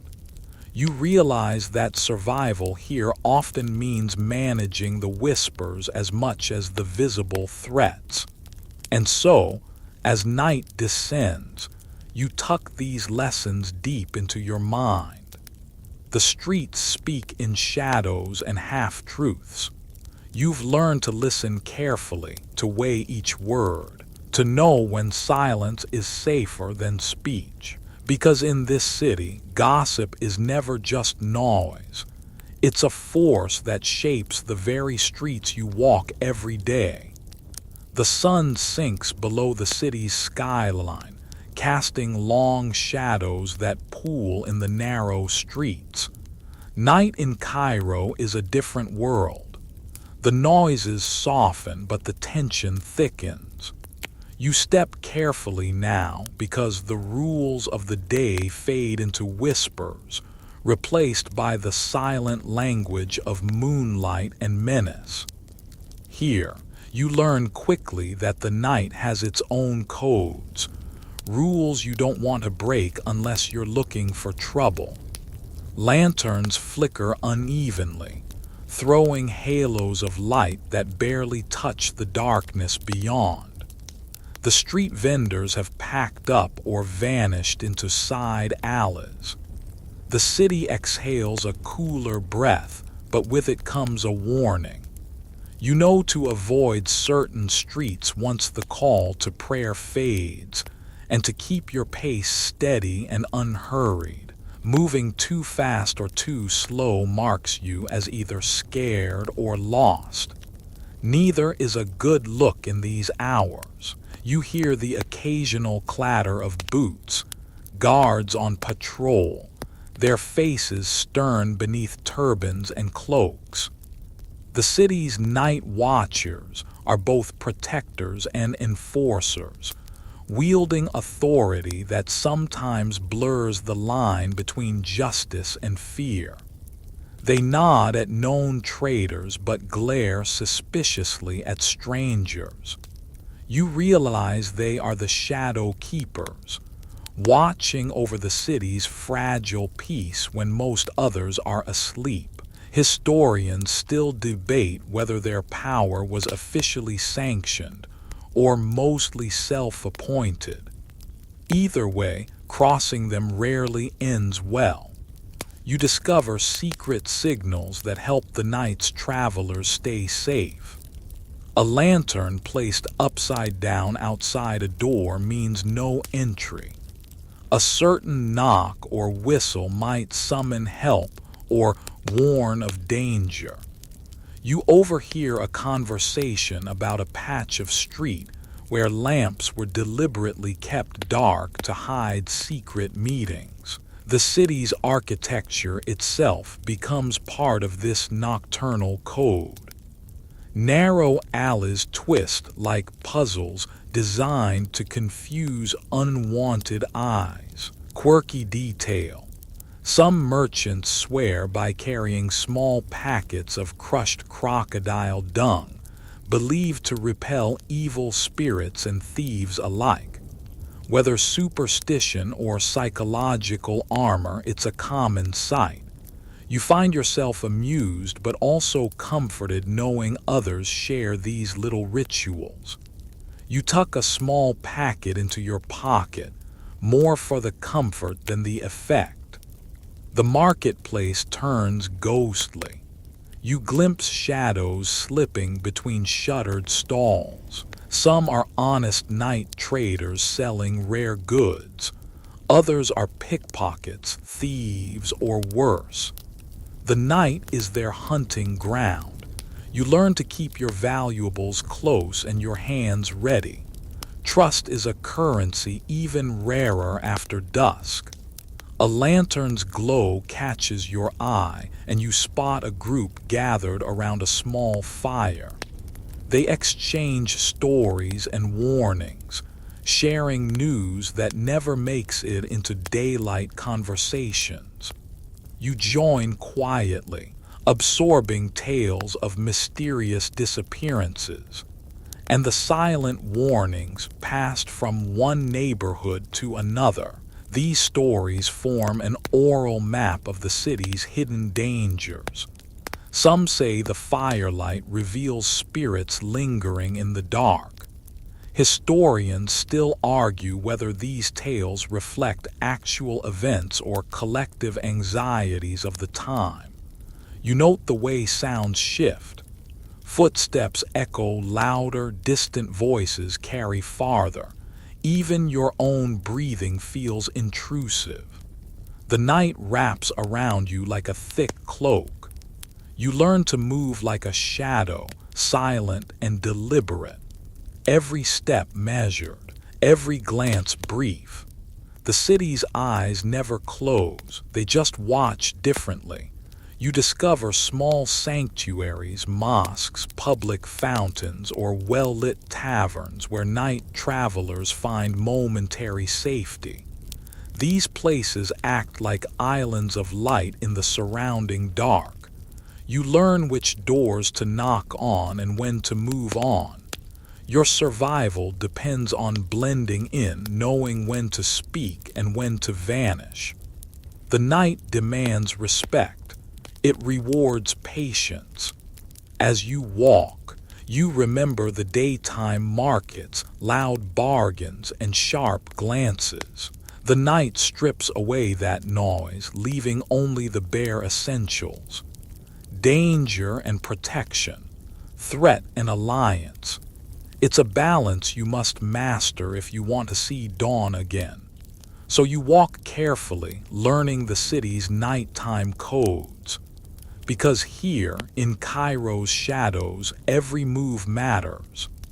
As you step into the cooling evening air, the distant call to prayer rolls across the city like a wave, washing over the streets and alleys with its melodic summons. Religion here isn't just a private affair. It's woven into every breath and gesture of daily life. You feel it in the way people pause briefly, faces turned skyward or hands pressed softly to chests. But it's more than ritual. It's a quiet code that shapes how you move, speak, and survive among these ancient stones. You notice that the presence of a mosque on a corner changes the street's energy. People speak in softer tones nearby. Even children seem to tread lightly. Certain behaviors, loud disputes, public displays of anger, or even rough language, are frowned upon near these sacred spaces. It's an unspoken respect that keeps the neighborhood calm. A reminder that divine eyes might be watching even in the shadows. Yet you also see the practical side. Mosques often serve as safe havens for those in need, places where strangers can find water or shelter without question. You learn that some street vendors time their busiest hours around prayer times, knowing the market's flow shifts in rhythm with the religious calendar. Special holidays bring both celebration and chaos, as the city fills with pilgrims and visitors who bring fresh energy and fresh opportunities for pickpockets and con artists. Historians still debate the extent to which religious festivals strengthened social bonds or sparked rivalries and violence. Either way, these events are moments when the city's sacred and profane intertwine most vividly. You observe small rituals performed even by those you'd least expect. Merchants rubbing prayer beads before a transaction, children touching the ground in blessing as they run by, or craftsmen carving subtle symbols of protection into their goods. These acts blur the line between belief and practical superstition, a blend of faith and street-smart caution. A quirky detail emerges. Some traders carry tiny jars of holy water or sacred oils, not just for blessing, but as talismans believed to ward off envy or bad luck. You tuck a small vial into your satchel, feeling its weight as a quiet shield. The city's spiritual life extends beyond Islam. You glimpse a Jewish merchant quietly adjusting his kippah before entering a shop, and you hear the distant bell of a Christian monastery tucked away in a quieter district. These diverse faiths coexist in an intricate balance, each with its own unspoken rules and rituals that govern social interaction. You realize that navigating this religious mosaic requires as much skill as negotiating the bustling market itself. In quieter moments, you notice the strange and sometimes contradictory ways religion influences street justice. A thief caught stealing might be forgiven if he promises to repent, but harsher punishments fall on those who disrespect holy spaces or clerics. You overhear debates on whether the city's religious leaders wield more influence than the official magistrates. Historians still argue about the balance between spiritual authority and secular power in everyday Cairo. What you do know is that faith seeps into every corner, coloring the rules and rhythms of street life. You sense the tension between the sacred and the profane in the city's nightlife too. Taverns and coffee houses operate in the spaces between devotion and indulgence, where prayers are whispered but laughter rings loud. You watch men sharing stories over steaming cups, some pausing to recite a verse before a drink. The night is a blend of reverence and rebellion, a dance between light and shadow. You witness how festivals transform the city streets into vibrant stages where religion is both spectacle and sanctuary. Lanterns and banners illuminate processions, while musicians and dancers animate public squares. Yet beneath the joy, you feel the underlying caution. Strangers scrutinized, alliances shifting with every glance. The city's unspoken rules flex and bend with the sacred rhythms, demanding your attention and respect. So, you carry the weight of these sacred influences with you as you weave through the streets. The call to prayer, the silent gestures of devotion, and the protective talismans are all part of the unspoken code you're learning to read. In this city where the divine and the everyday meet, Your survival depends not just on strength or cunning, but on understanding the subtle power of faith. The morning sun spills golden light across the bustling market square. You find yourself surrounded by the vibrant chaos of stalls piled high with spices, textiles, pottery, and fresh produce. The air hums with the sharp voices of merchants calling out their wares, the clinking of coins, and the scent of cinnamon and saffron mingling with dust and sweat. Here, in the heart of Cairo's commerce, you quickly realize that buying something isn't just a transaction. It's a carefully choreographed dance, one filled with unspoken manners that can make or break your day or your dignity. You approach a stall, and immediately a seller greets you with a broad smile and a slight bow of the head. Eye contact is essential, but too much can seem aggressive. Too little might signal disrespect. You learn that a polite greeting can soften a merchant's stance, opening the door to fair bargaining. You hear the phrase, "May your hands be blessed," a common blessing among buyers and sellers that acknowledges mutual respect and the hope for a good deal. Bargaining here isn't about pushing prices down at all costs. It's an art form requiring patience, wit, and the ability to read your opponent's mood. You notice the subtle cues, a pause in speech, a narrowing of the eyes, a slow nod, that hint at a seller's bottom line. Historians still argue whether this ritualized negotiation fostered trust or masked underlying tensions in the market's competitive spirit. You try your hand at it, raising your offer just enough to show sincerity without losing your edge. Interestingly, there's a quirky custom involving the honor price, where sellers set a higher initial price expecting buyers to haggle.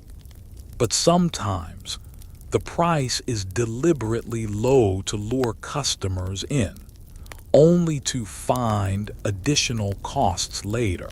You've got to be vigilant. You catch yourself laughing quietly when a vendor tries to add a mysterious tax for handling a basket, a tactic known and rolled eyes at by seasoned shoppers. You soon learn to ask directly and clearly before agreeing, turning the tables in your favor. You also observe how age, gender, and social standing influence bargaining power. Older merchants often command more respect and less haggling, while women buyers might face different challenges depending on the stall owner's temperament. You overhear whispered advice on how to use indirect bargaining, asking about quality or origin rather than price outright, to gain advantage. The market is as much about social signaling as it is about commerce. You note the role of language, too. A well-placed compliment on a seller's goods or a shared joke can break tension and smooth negotiations. You marvel at the quick wit and humor that lightens what could otherwise be a tense exchange. The occasional pun or exaggerated praise serves to build rapport. You realize that humor is a secret weapon in the market's unspoken code, diffusing conflict and forging fleeting alliances. A quirky tidbit: some merchants use small clay tokens or beads as informal receipts, or to reserve goods for trusted customers. This custom might seem quaint, but it reinforces personal trust in a marketplace where formal contracts are rare. You tuck a small token into your pocket as a reminder of this fragile web of trust. Behind the scenes, you sense the market's social hierarchy. Certain stalls command better spots, guarded by influential guilds. You see how traders protect their turf with subtle signals, like the color of their awnings or the style of their wares. Crossing these invisible boundaries risks offense or worse. Historians still debate how much these guilds controlled prices and quality versus promoting competition. But you recognize their power in the marketplace's rhythms. As you leave the market, your arms heavier with goods and your mind buzzing with newly learned manners, you understand that every purchase here is a story of negotiation, respect, and strategy. The marketplace is a living stage, and your role as a buyer demands both skill and subtlety. Master these unspoken rules, and you gain not just goods, but a foothold in the city's intricate social fabric. You move through the bustling city streets and notice that women, though often unseen in official histories, are vital players in this complex urban dance. Their roles weave quietly through the fabric of daily life, influencing power and survival in ways that often escape the casual observer. Far from being passive bystanders, women navigate the unspoken rules with skill, subtlety, and sometimes surprising boldness. On the streets, women take on many roles: vendors selling spices and textiles, caretakers managing household affairs, midwives, or even informants passing vital news between neighborhoods. You see a woman deftly balancing a basket of fragrant herbs on her head, her eyes scanning the crowd with practiced vigilance.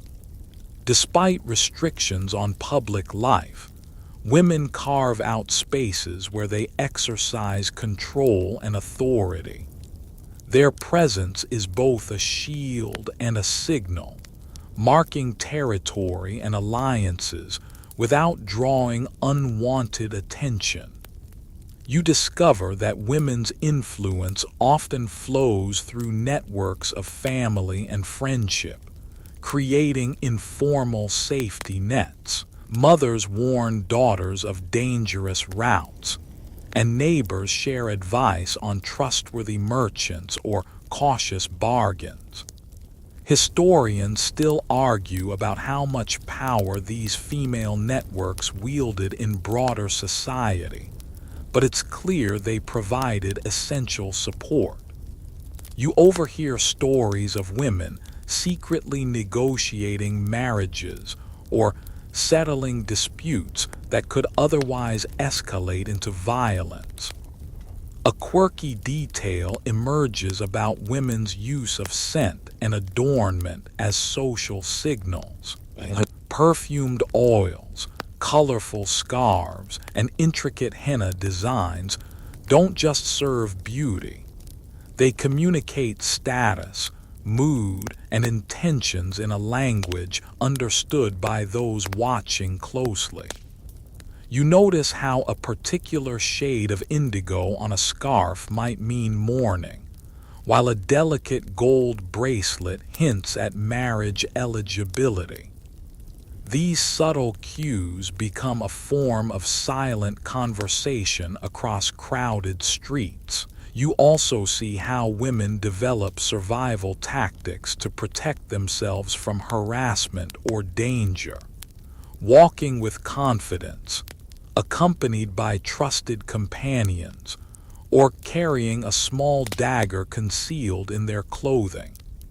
Some women employ sharp wit and sarcasm to deflect unwanted attention, while others use prayer beads or talismans as spiritual armor. These strategies highlight the layered challenges women face navigating a city shaped largely by men's rules. Interestingly, certain professions open unexpected doors. Midwives and healers often command respect that transcends gender norms. They move through neighborhoods with relative freedom, their knowledge of herbs and medicine giving them a kind of power. You learn of a midwife who once brokered peace between rival families by mediating disputes over inheritance and honor. Historians still debate whether such women wielded real political influence, or if their authority was limited to private spheres. You notice that women also participate in economic life through market stalls and home-based crafts. Though formal guilds often excluded them, many women thrived in informal economies. They form close ties with customers and suppliers, relying on reputation and trust. This economic activity not only supports families, but also creates avenues for social mobility and influence. You marvel at their resilience in a world that often limits their visible roles. You hear whispers of women involved in less visible, sometimes risky, enterprises, running small inns, arranging clandestine meetings, or even acting as spies for various factions. Their ability to move unnoticed gives them unique opportunities. These shadows of female agency complicate the city's social fabric, revealing hidden layers of power. The balance between visibility and invisibility is a delicate dance. As you walk the streets, you feel a growing respect for the women who shape this city's life. Their influence might be quiet, but it's no less real. You understand that survival here depends on recognizing these hidden currents, learning the codes of respect and alliance that women master daily. The unspoken rules include their voices, even when those voices are whispered rather than shouted. As the city breathes beneath the scorching sun, you become acutely aware that official courts and magistrates are only one part of the justice story. In 14th century Cairo, street life follows its own set of laws, enforced by a mix of social pressure, local customs, and sometimes brutal expediency. You learn that crime isn't just about breaking laws. It's about violating the unwritten codes that hold neighborhoods together. Crossing these lines can lead to swift and harsh consequences, often outside the gaze of formal authority. You witness how the city's neighborhoods act like small kingdoms, each with elders or guild leaders who administer their own version of justice. These community figures mediate disputes, settle debts, and deal with petty theft or insults. Their power is respected because it's immediate and practical. A public reprimand or a fine paid in goods can restore balance far faster than a slow-moving court trial. Historians still debate how much influence these local authorities had compared to official courts, but their role in daily life is undeniable. Crime itself takes many forms, from pickpocketing and cheating in the market to more serious offenses like assault or poisoning. You see how thieves develop clever tricks to evade detection, and how victims use social networks to seek retribution or warnings. A quirky detail: some criminals leave small marks or symbols on walls or doorways to communicate gang presence or safe havens. These signs are invisible to outsiders, but well understood within the city's underground.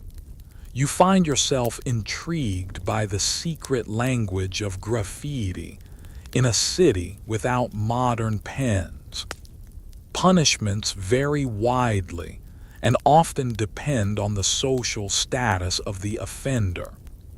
A wealthy merchant caught cheating might be fined heavily, while a poor laborer faces physical punishment or exile from the neighborhood. Public shaming is common. Offenders might be paraded through the streets or forced to wear humiliating signs. You overhear debates about whether such public punishments deter crime or fuel resentment. Scholars still argue about the effectiveness of these methods in maintaining order versus sparking cycles of violence. You also learn about the role of religious courts, or cadis, who apply Islamic law. Their decisions carry weight but are sometimes viewed as distant or out of touch with street realities.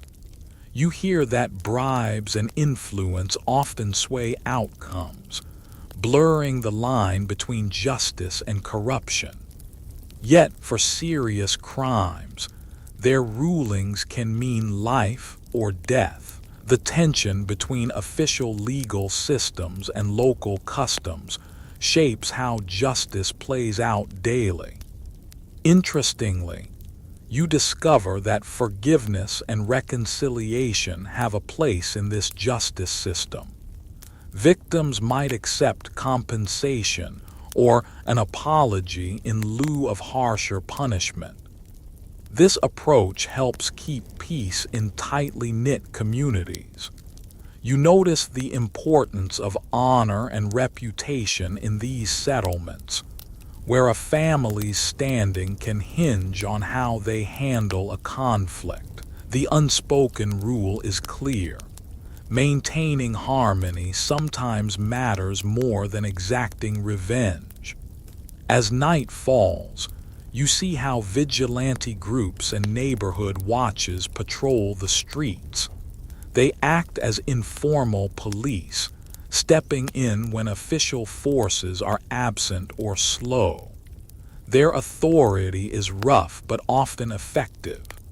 You witness a tense confrontation where a suspected thief is caught and brought before local elders for judgment. The crowd's murmurs carry both fear and fascination. These moments remind you how fragile the balance between order and chaos really is. Walking away, you reflect on the complex web of justice that governs Cairo's street life. It's a world where laws live as much in whispers and customs as on official scrolls. Understanding this system is crucial if you want to navigate the city safely and with respect. Crime and punishment here are more than rules. They're a language of power and survival. As dusk falls and shadows lengthen across the city, you sense the streets take on a different character. Nightlife in 14th century Cairo isn't simply a quieter version of the day. It's a world governed by its own unspoken rules and rhythms. The busy market stalls shudder, but lanterns flicker to life, and whispers fill the alleyways with secrets and warnings. You quickly learn that what's acceptable in daylight often shifts when darkness descends. The first thing you notice is the way movement changes. People travel in groups more often now, wary of the unseen dangers that lurk beyond the glow of lamps. Stranger faces invite suspicion, and the usual greetings are exchanged with a sharper edge. You hear that criminals often use the night as cover, slipping through narrow passages or melting into crowds. Historians still debate whether the city was more dangerous after dark, or if nightlife simply exposed different kinds of risks and freedoms. You observe that lanterns and torches aren't just for light, they are signals. A well-lit street or shop suggests safety, while dim or flickering lights might warn of trouble or signal a place to avoid. You find yourself memorizing these subtle cues, knowing that a wrong turn could lead to unwanted encounters. A quirky detail: some street vendors use colorful lanterns or even small bonfires to mark their territory or attract customers. These glowing beacons serve as both advertisement and protection. In the coffee houses and taverns, you notice an easing of daytime formalities.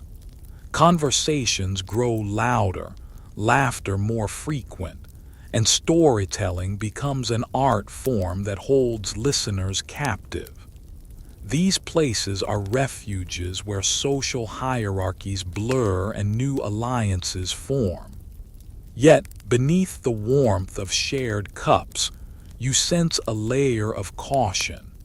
Everyone watches everyone else, guarding their own interests. You learn that knowing who to trust here can mean the difference between a night of revelry and a night of trouble. Women's presence in nightlife is particularly complex.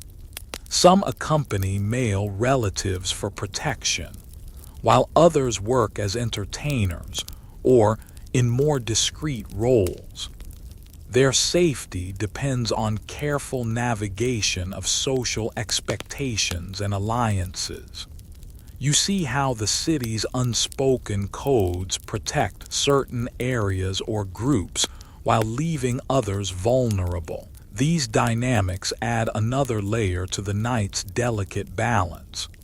You hear whispered tales of secret gatherings held away from the main streets, poetry readings, political discussions, or even covert meetings for business or rebellion. Such events thrive in the shadows, hidden from official eyes but vital to the city's cultural pulse. Historians still argue about how widespread these underground networks were, but their existence hints at a rich, hidden life beneath the city's surface. You also witness how night changes the enforcement of rules. Officials and neighborhood guards patrol with a different energy, more suspicion, less patience. The risk of violence rises, but so does the opportunity for those bold enough to seize it. You notice how some criminals exploit the darkness, while others avoid it, preferring the day's relative order. This dance between light and shadow shapes the city's pulse after sundown. As you walk the streets now, you carry a new sense of awareness. The night is both a veil and a mirror, revealing hidden sides of the city and its people. To survive and thrive here, you must read the signals in the darkness, respect the shifting codes, and remember that beneath the stars, Cairo breathes with a life all its own. You find yourself drawn to the enticing smells wafting from the street food stalls as the city hums quietly between day and night. Street food in 14th century Cairo isn't just about filling your stomach. It's a vital part of social life and a ritual steeped in unspoken rules that dictate who eats where, when, and how. You quickly discover that grabbing a quick bite on the go involves more than just choice. It's a practice that connects you to the city's pulse and its people. Vendors offer an array of tempting foods, from freshly baked flatbreads slathered with honey or sesame, to spiced meat skewers sizzling over open flames, to fragrant bowls of lentil stew served in earthenware. The diversity reflects the city's cultural crossroads, blending Arab, African, and Mediterranean influences. You notice how food smells mingle with the city's other scents, like smoke, spices, and sweat, to create a unique sensory tapestry. Historians still argue whether these street foods were primarily a survival mechanism for the poor or an indulgence enjoyed by all classes. Eating on the street requires an understanding of unwritten etiquette. You learn that cleanliness matters, even in the chaos. You see customers wiping their hands on cloths before and after eating, and vendors carefully arranging food to avoid contamination. Sharing food is common, but comes with its own set of rules about who eats first and how portions are divided. You watch a father carefully passing morsels to his children, teaching them these subtle lessons through action. A quirky tidbit: some street vendors use small clay bowls called tagias that retain heat and keep food warm for hours. These containers also serve as a kind of portable tableware, helping customers eat without sitting down. You marvel at the ingenuity packed into these small, everyday objects. Such details reveal how street food culture is as much about practicality as pleasure. You notice the social aspect of eating on the go. People gather in small clusters, exchanging news and gossip as they eat. Certain spots become popular meeting points, and food vendors sometimes double as informal news sources. You hear merchants discussing prices, travelers swapping stories, and neighbors catching up, all while sharing a simple meal. This blending of nourishment and conversation turns food into a communal experience. Interestingly, gender plays a role in street food consumption. Women often eat in designated spaces or with trusted companions, balancing social norms with practical needs. Some female vendors specialize in particular foods, like sweets or dairy products, building reputations that cross neighborhood lines. You hear whispers about women who secretly run popular nighttime stalls, operating behind the scenes to avoid social scrutiny.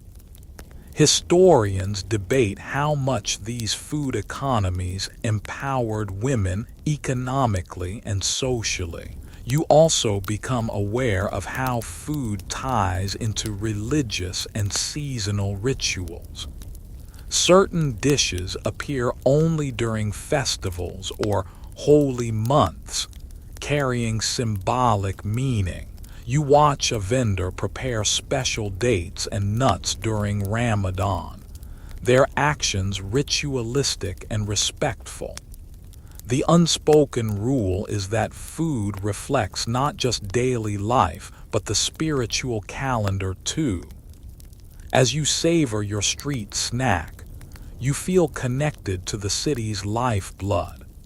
Eating on the move is an intimate act, a dance of flavors, smells, and social cues that draws you deeper into the street's living tapestry. Mastering these food rituals means more than satisfying hunger. It means belonging. You step into the vibrant heart of Cairo's bustling markets, where colors, sounds, and smells collide in a sensory symphony.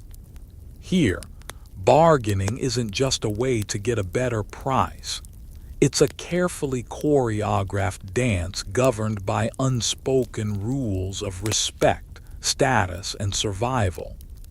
Every transaction is more than an exchange of goods. It's a negotiation of social standing and trust. You quickly learn that knowing when to speak, when to pause, and how to read your opponent's subtle cues can make or break your day.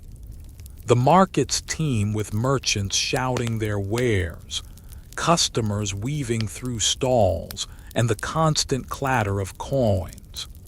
You see spices piled high like colorful mountains, bolts of fabric fluttering in the breeze, and fresh fruits glistening under the sun. The air is thick with the aroma of cinnamon, coriander, and incense.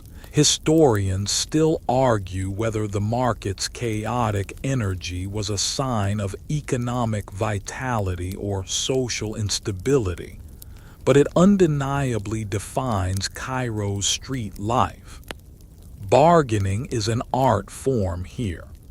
You watch as a customer inspects a piece of cloth, expressing hesitation while the vendor counters with a slightly lower price.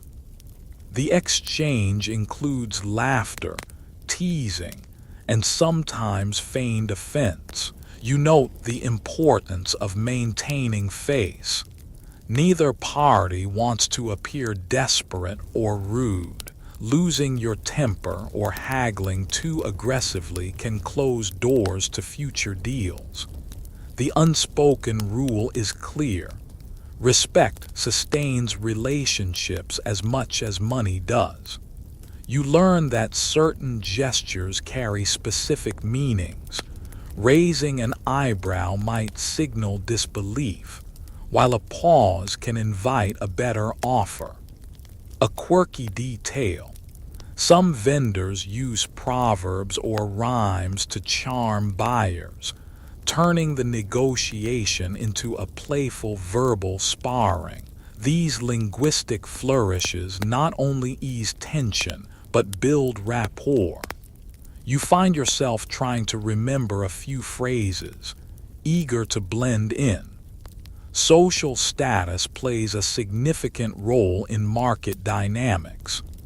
Wealthier buyers might receive special treatment or better quality goods, while poorer customers are expected to haggle more vigorously. You observe how merchants size up their customers quickly, adjusting prices and tactics accordingly. Historians debate how flexible this system was.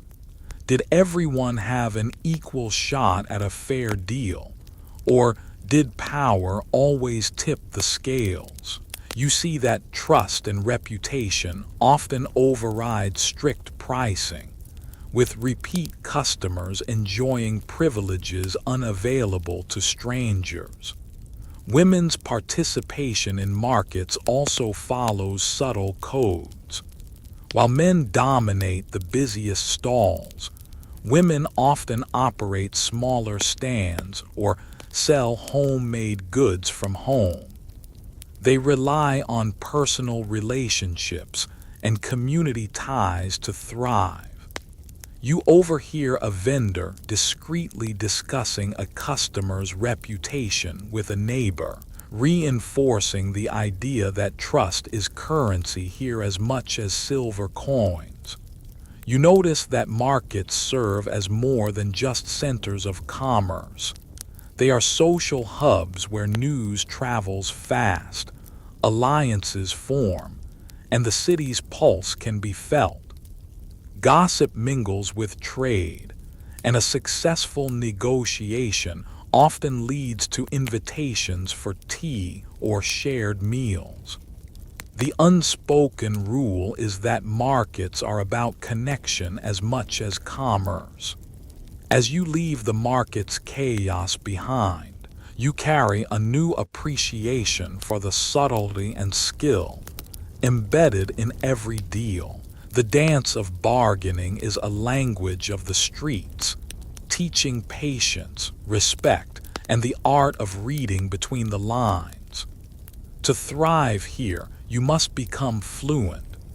You begin to see that Cairo's sprawling neighborhoods are more than just collections of houses. They are living, breathing networks where alliances hold immense power. In this labyrinth of narrow alleys and courtyards, knowing who belongs where and who owes whom can be the difference between safety and danger. You learn that these alliances form the backbone of daily life, shaping trade, protection, and social status in ways that official power structures often cannot. Neighborhood elders, respected merchants, and influential families serve as pillars of these alliances. They settle disputes, organize collective defense, and manage shared resources like wells or granaries. You hear stories about how rival neighborhoods sometimes negotiate peace through marriages or shared festivals, binding their fates together. Historians still argue whether these alliances were primarily pragmatic or deeply emotional, but their impact is undeniable.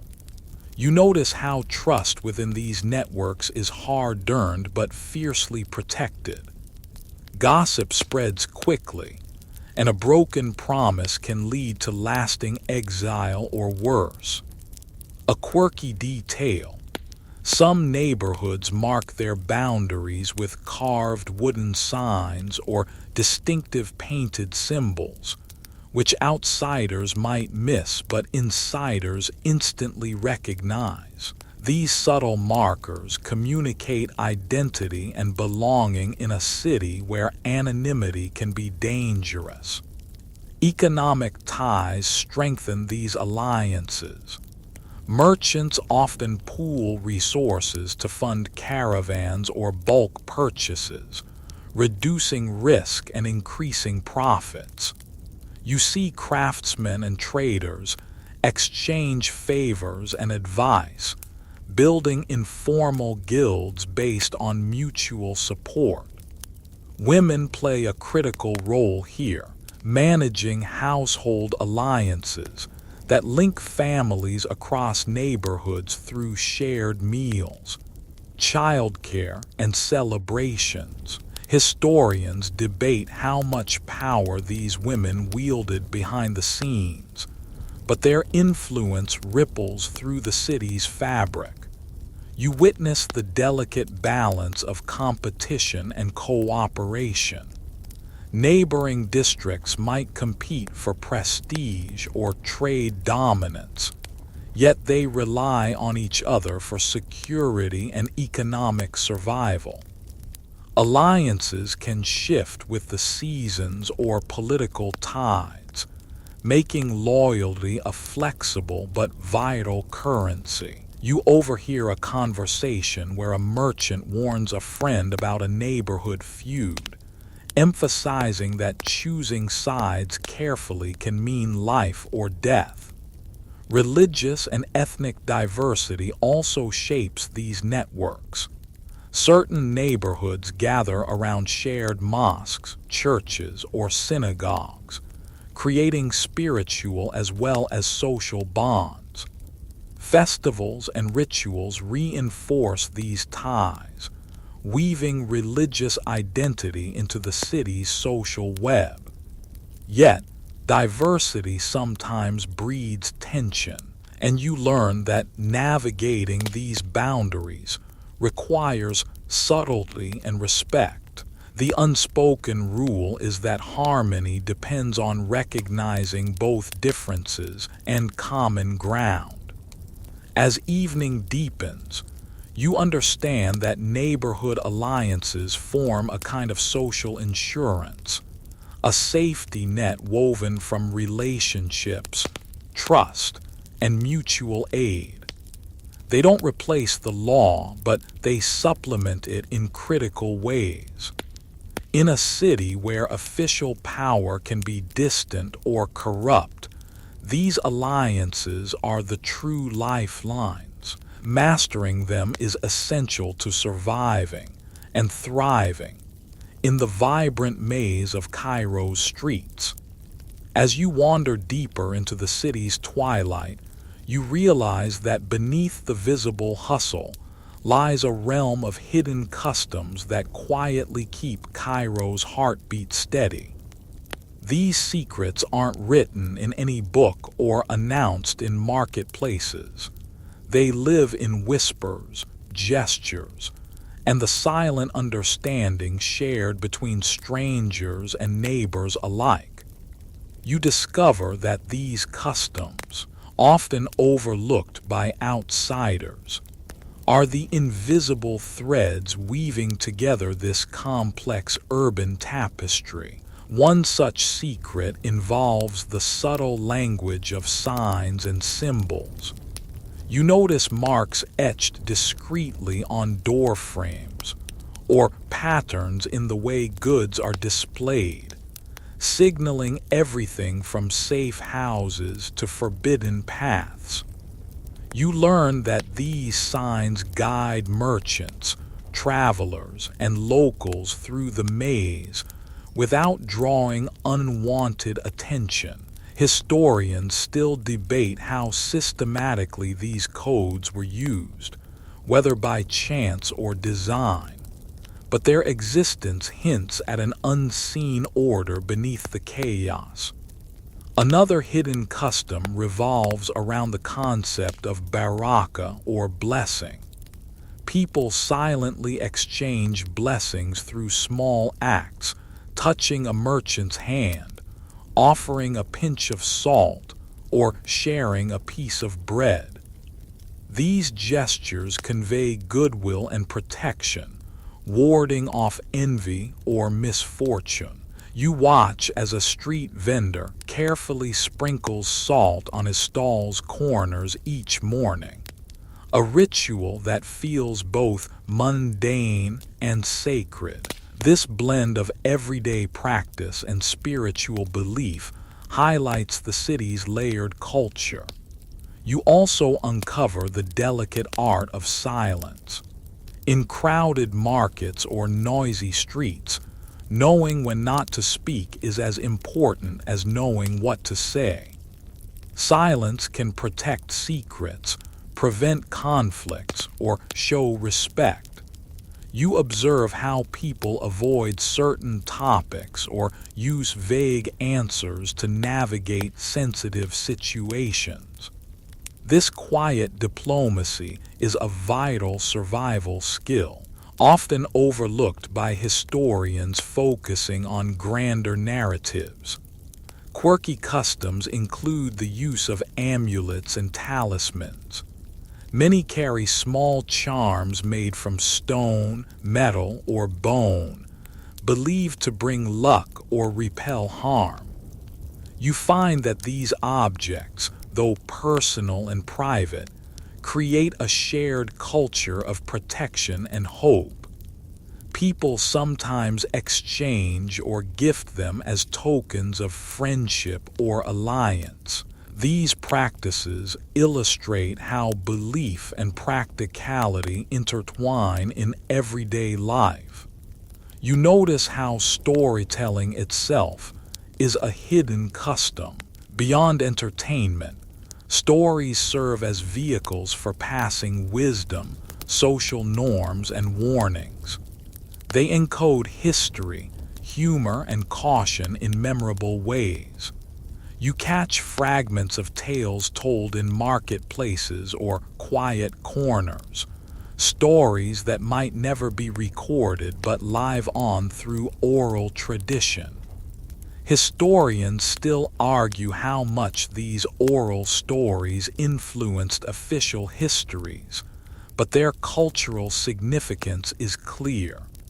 Finally, you feel the rhythm of unspoken timing. The city pulses with moments when it slows during prayers, siestas, or seasonal shifts. Respecting these pauses is essential. Rushing or forcing business during sacred times invites social disapproval. You learn to read the city's subtle clocks, tuning into its natural ebb and flow. As you step back from this hidden world, you realize that Cairo's true magic lies not in grand monuments or famous figures, but in these quiet customs that connect people day by day. These secrets, often invisible, keep the city alive, resilient, and endlessly fascinating. Knowing them means you're not just a visitor but part of Cairo's living story. And now, with Cairo's secrets gently folded around you, the city exhales one last time for the night. You feel it, not in the noisy clatter of the market or the clash of merchants, but in the hush that settles over its rooftops, like a velvet cloak draped across ancient stones. The minarets cast long shadows in the moonlight, and even the alley cats seem to walk more softly. The air cools slightly, and for a moment everything feels suspended as if time itself is catching its breath. Your mind begins to quiet, tracing the pathways you've wandered. The rhythm of the city, its bargains, whispers, sidelong glances, now hums in your bones. You carry the weight of its history gently, like a well-worn basket, filled not with goods but with stories. Some loud and clear, others half-heard in a doorway, or beneath a linen awning.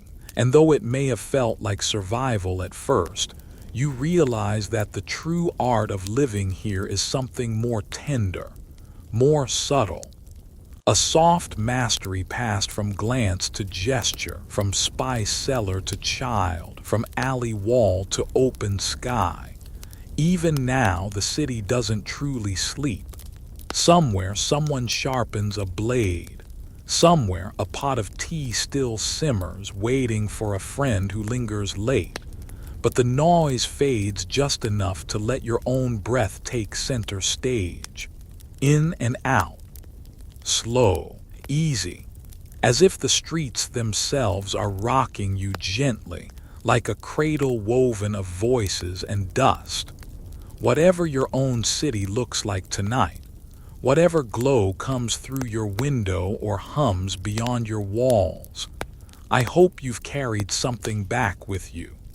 Maybe it's just the scent of saffron in your imagination, or the sound of distant sandals on a stone street, or the thought that no matter how big the world becomes, it still runs on small kindnesses and quiet codes, little unspoken rules that make life softer and survivable. And so, wherever you are, I hope you're resting easy now. Let your muscles unclench. Let your breath slow down with the night. You've walked through time after all, through winding alleys and whispered bargains, sly smiles and sacred silences.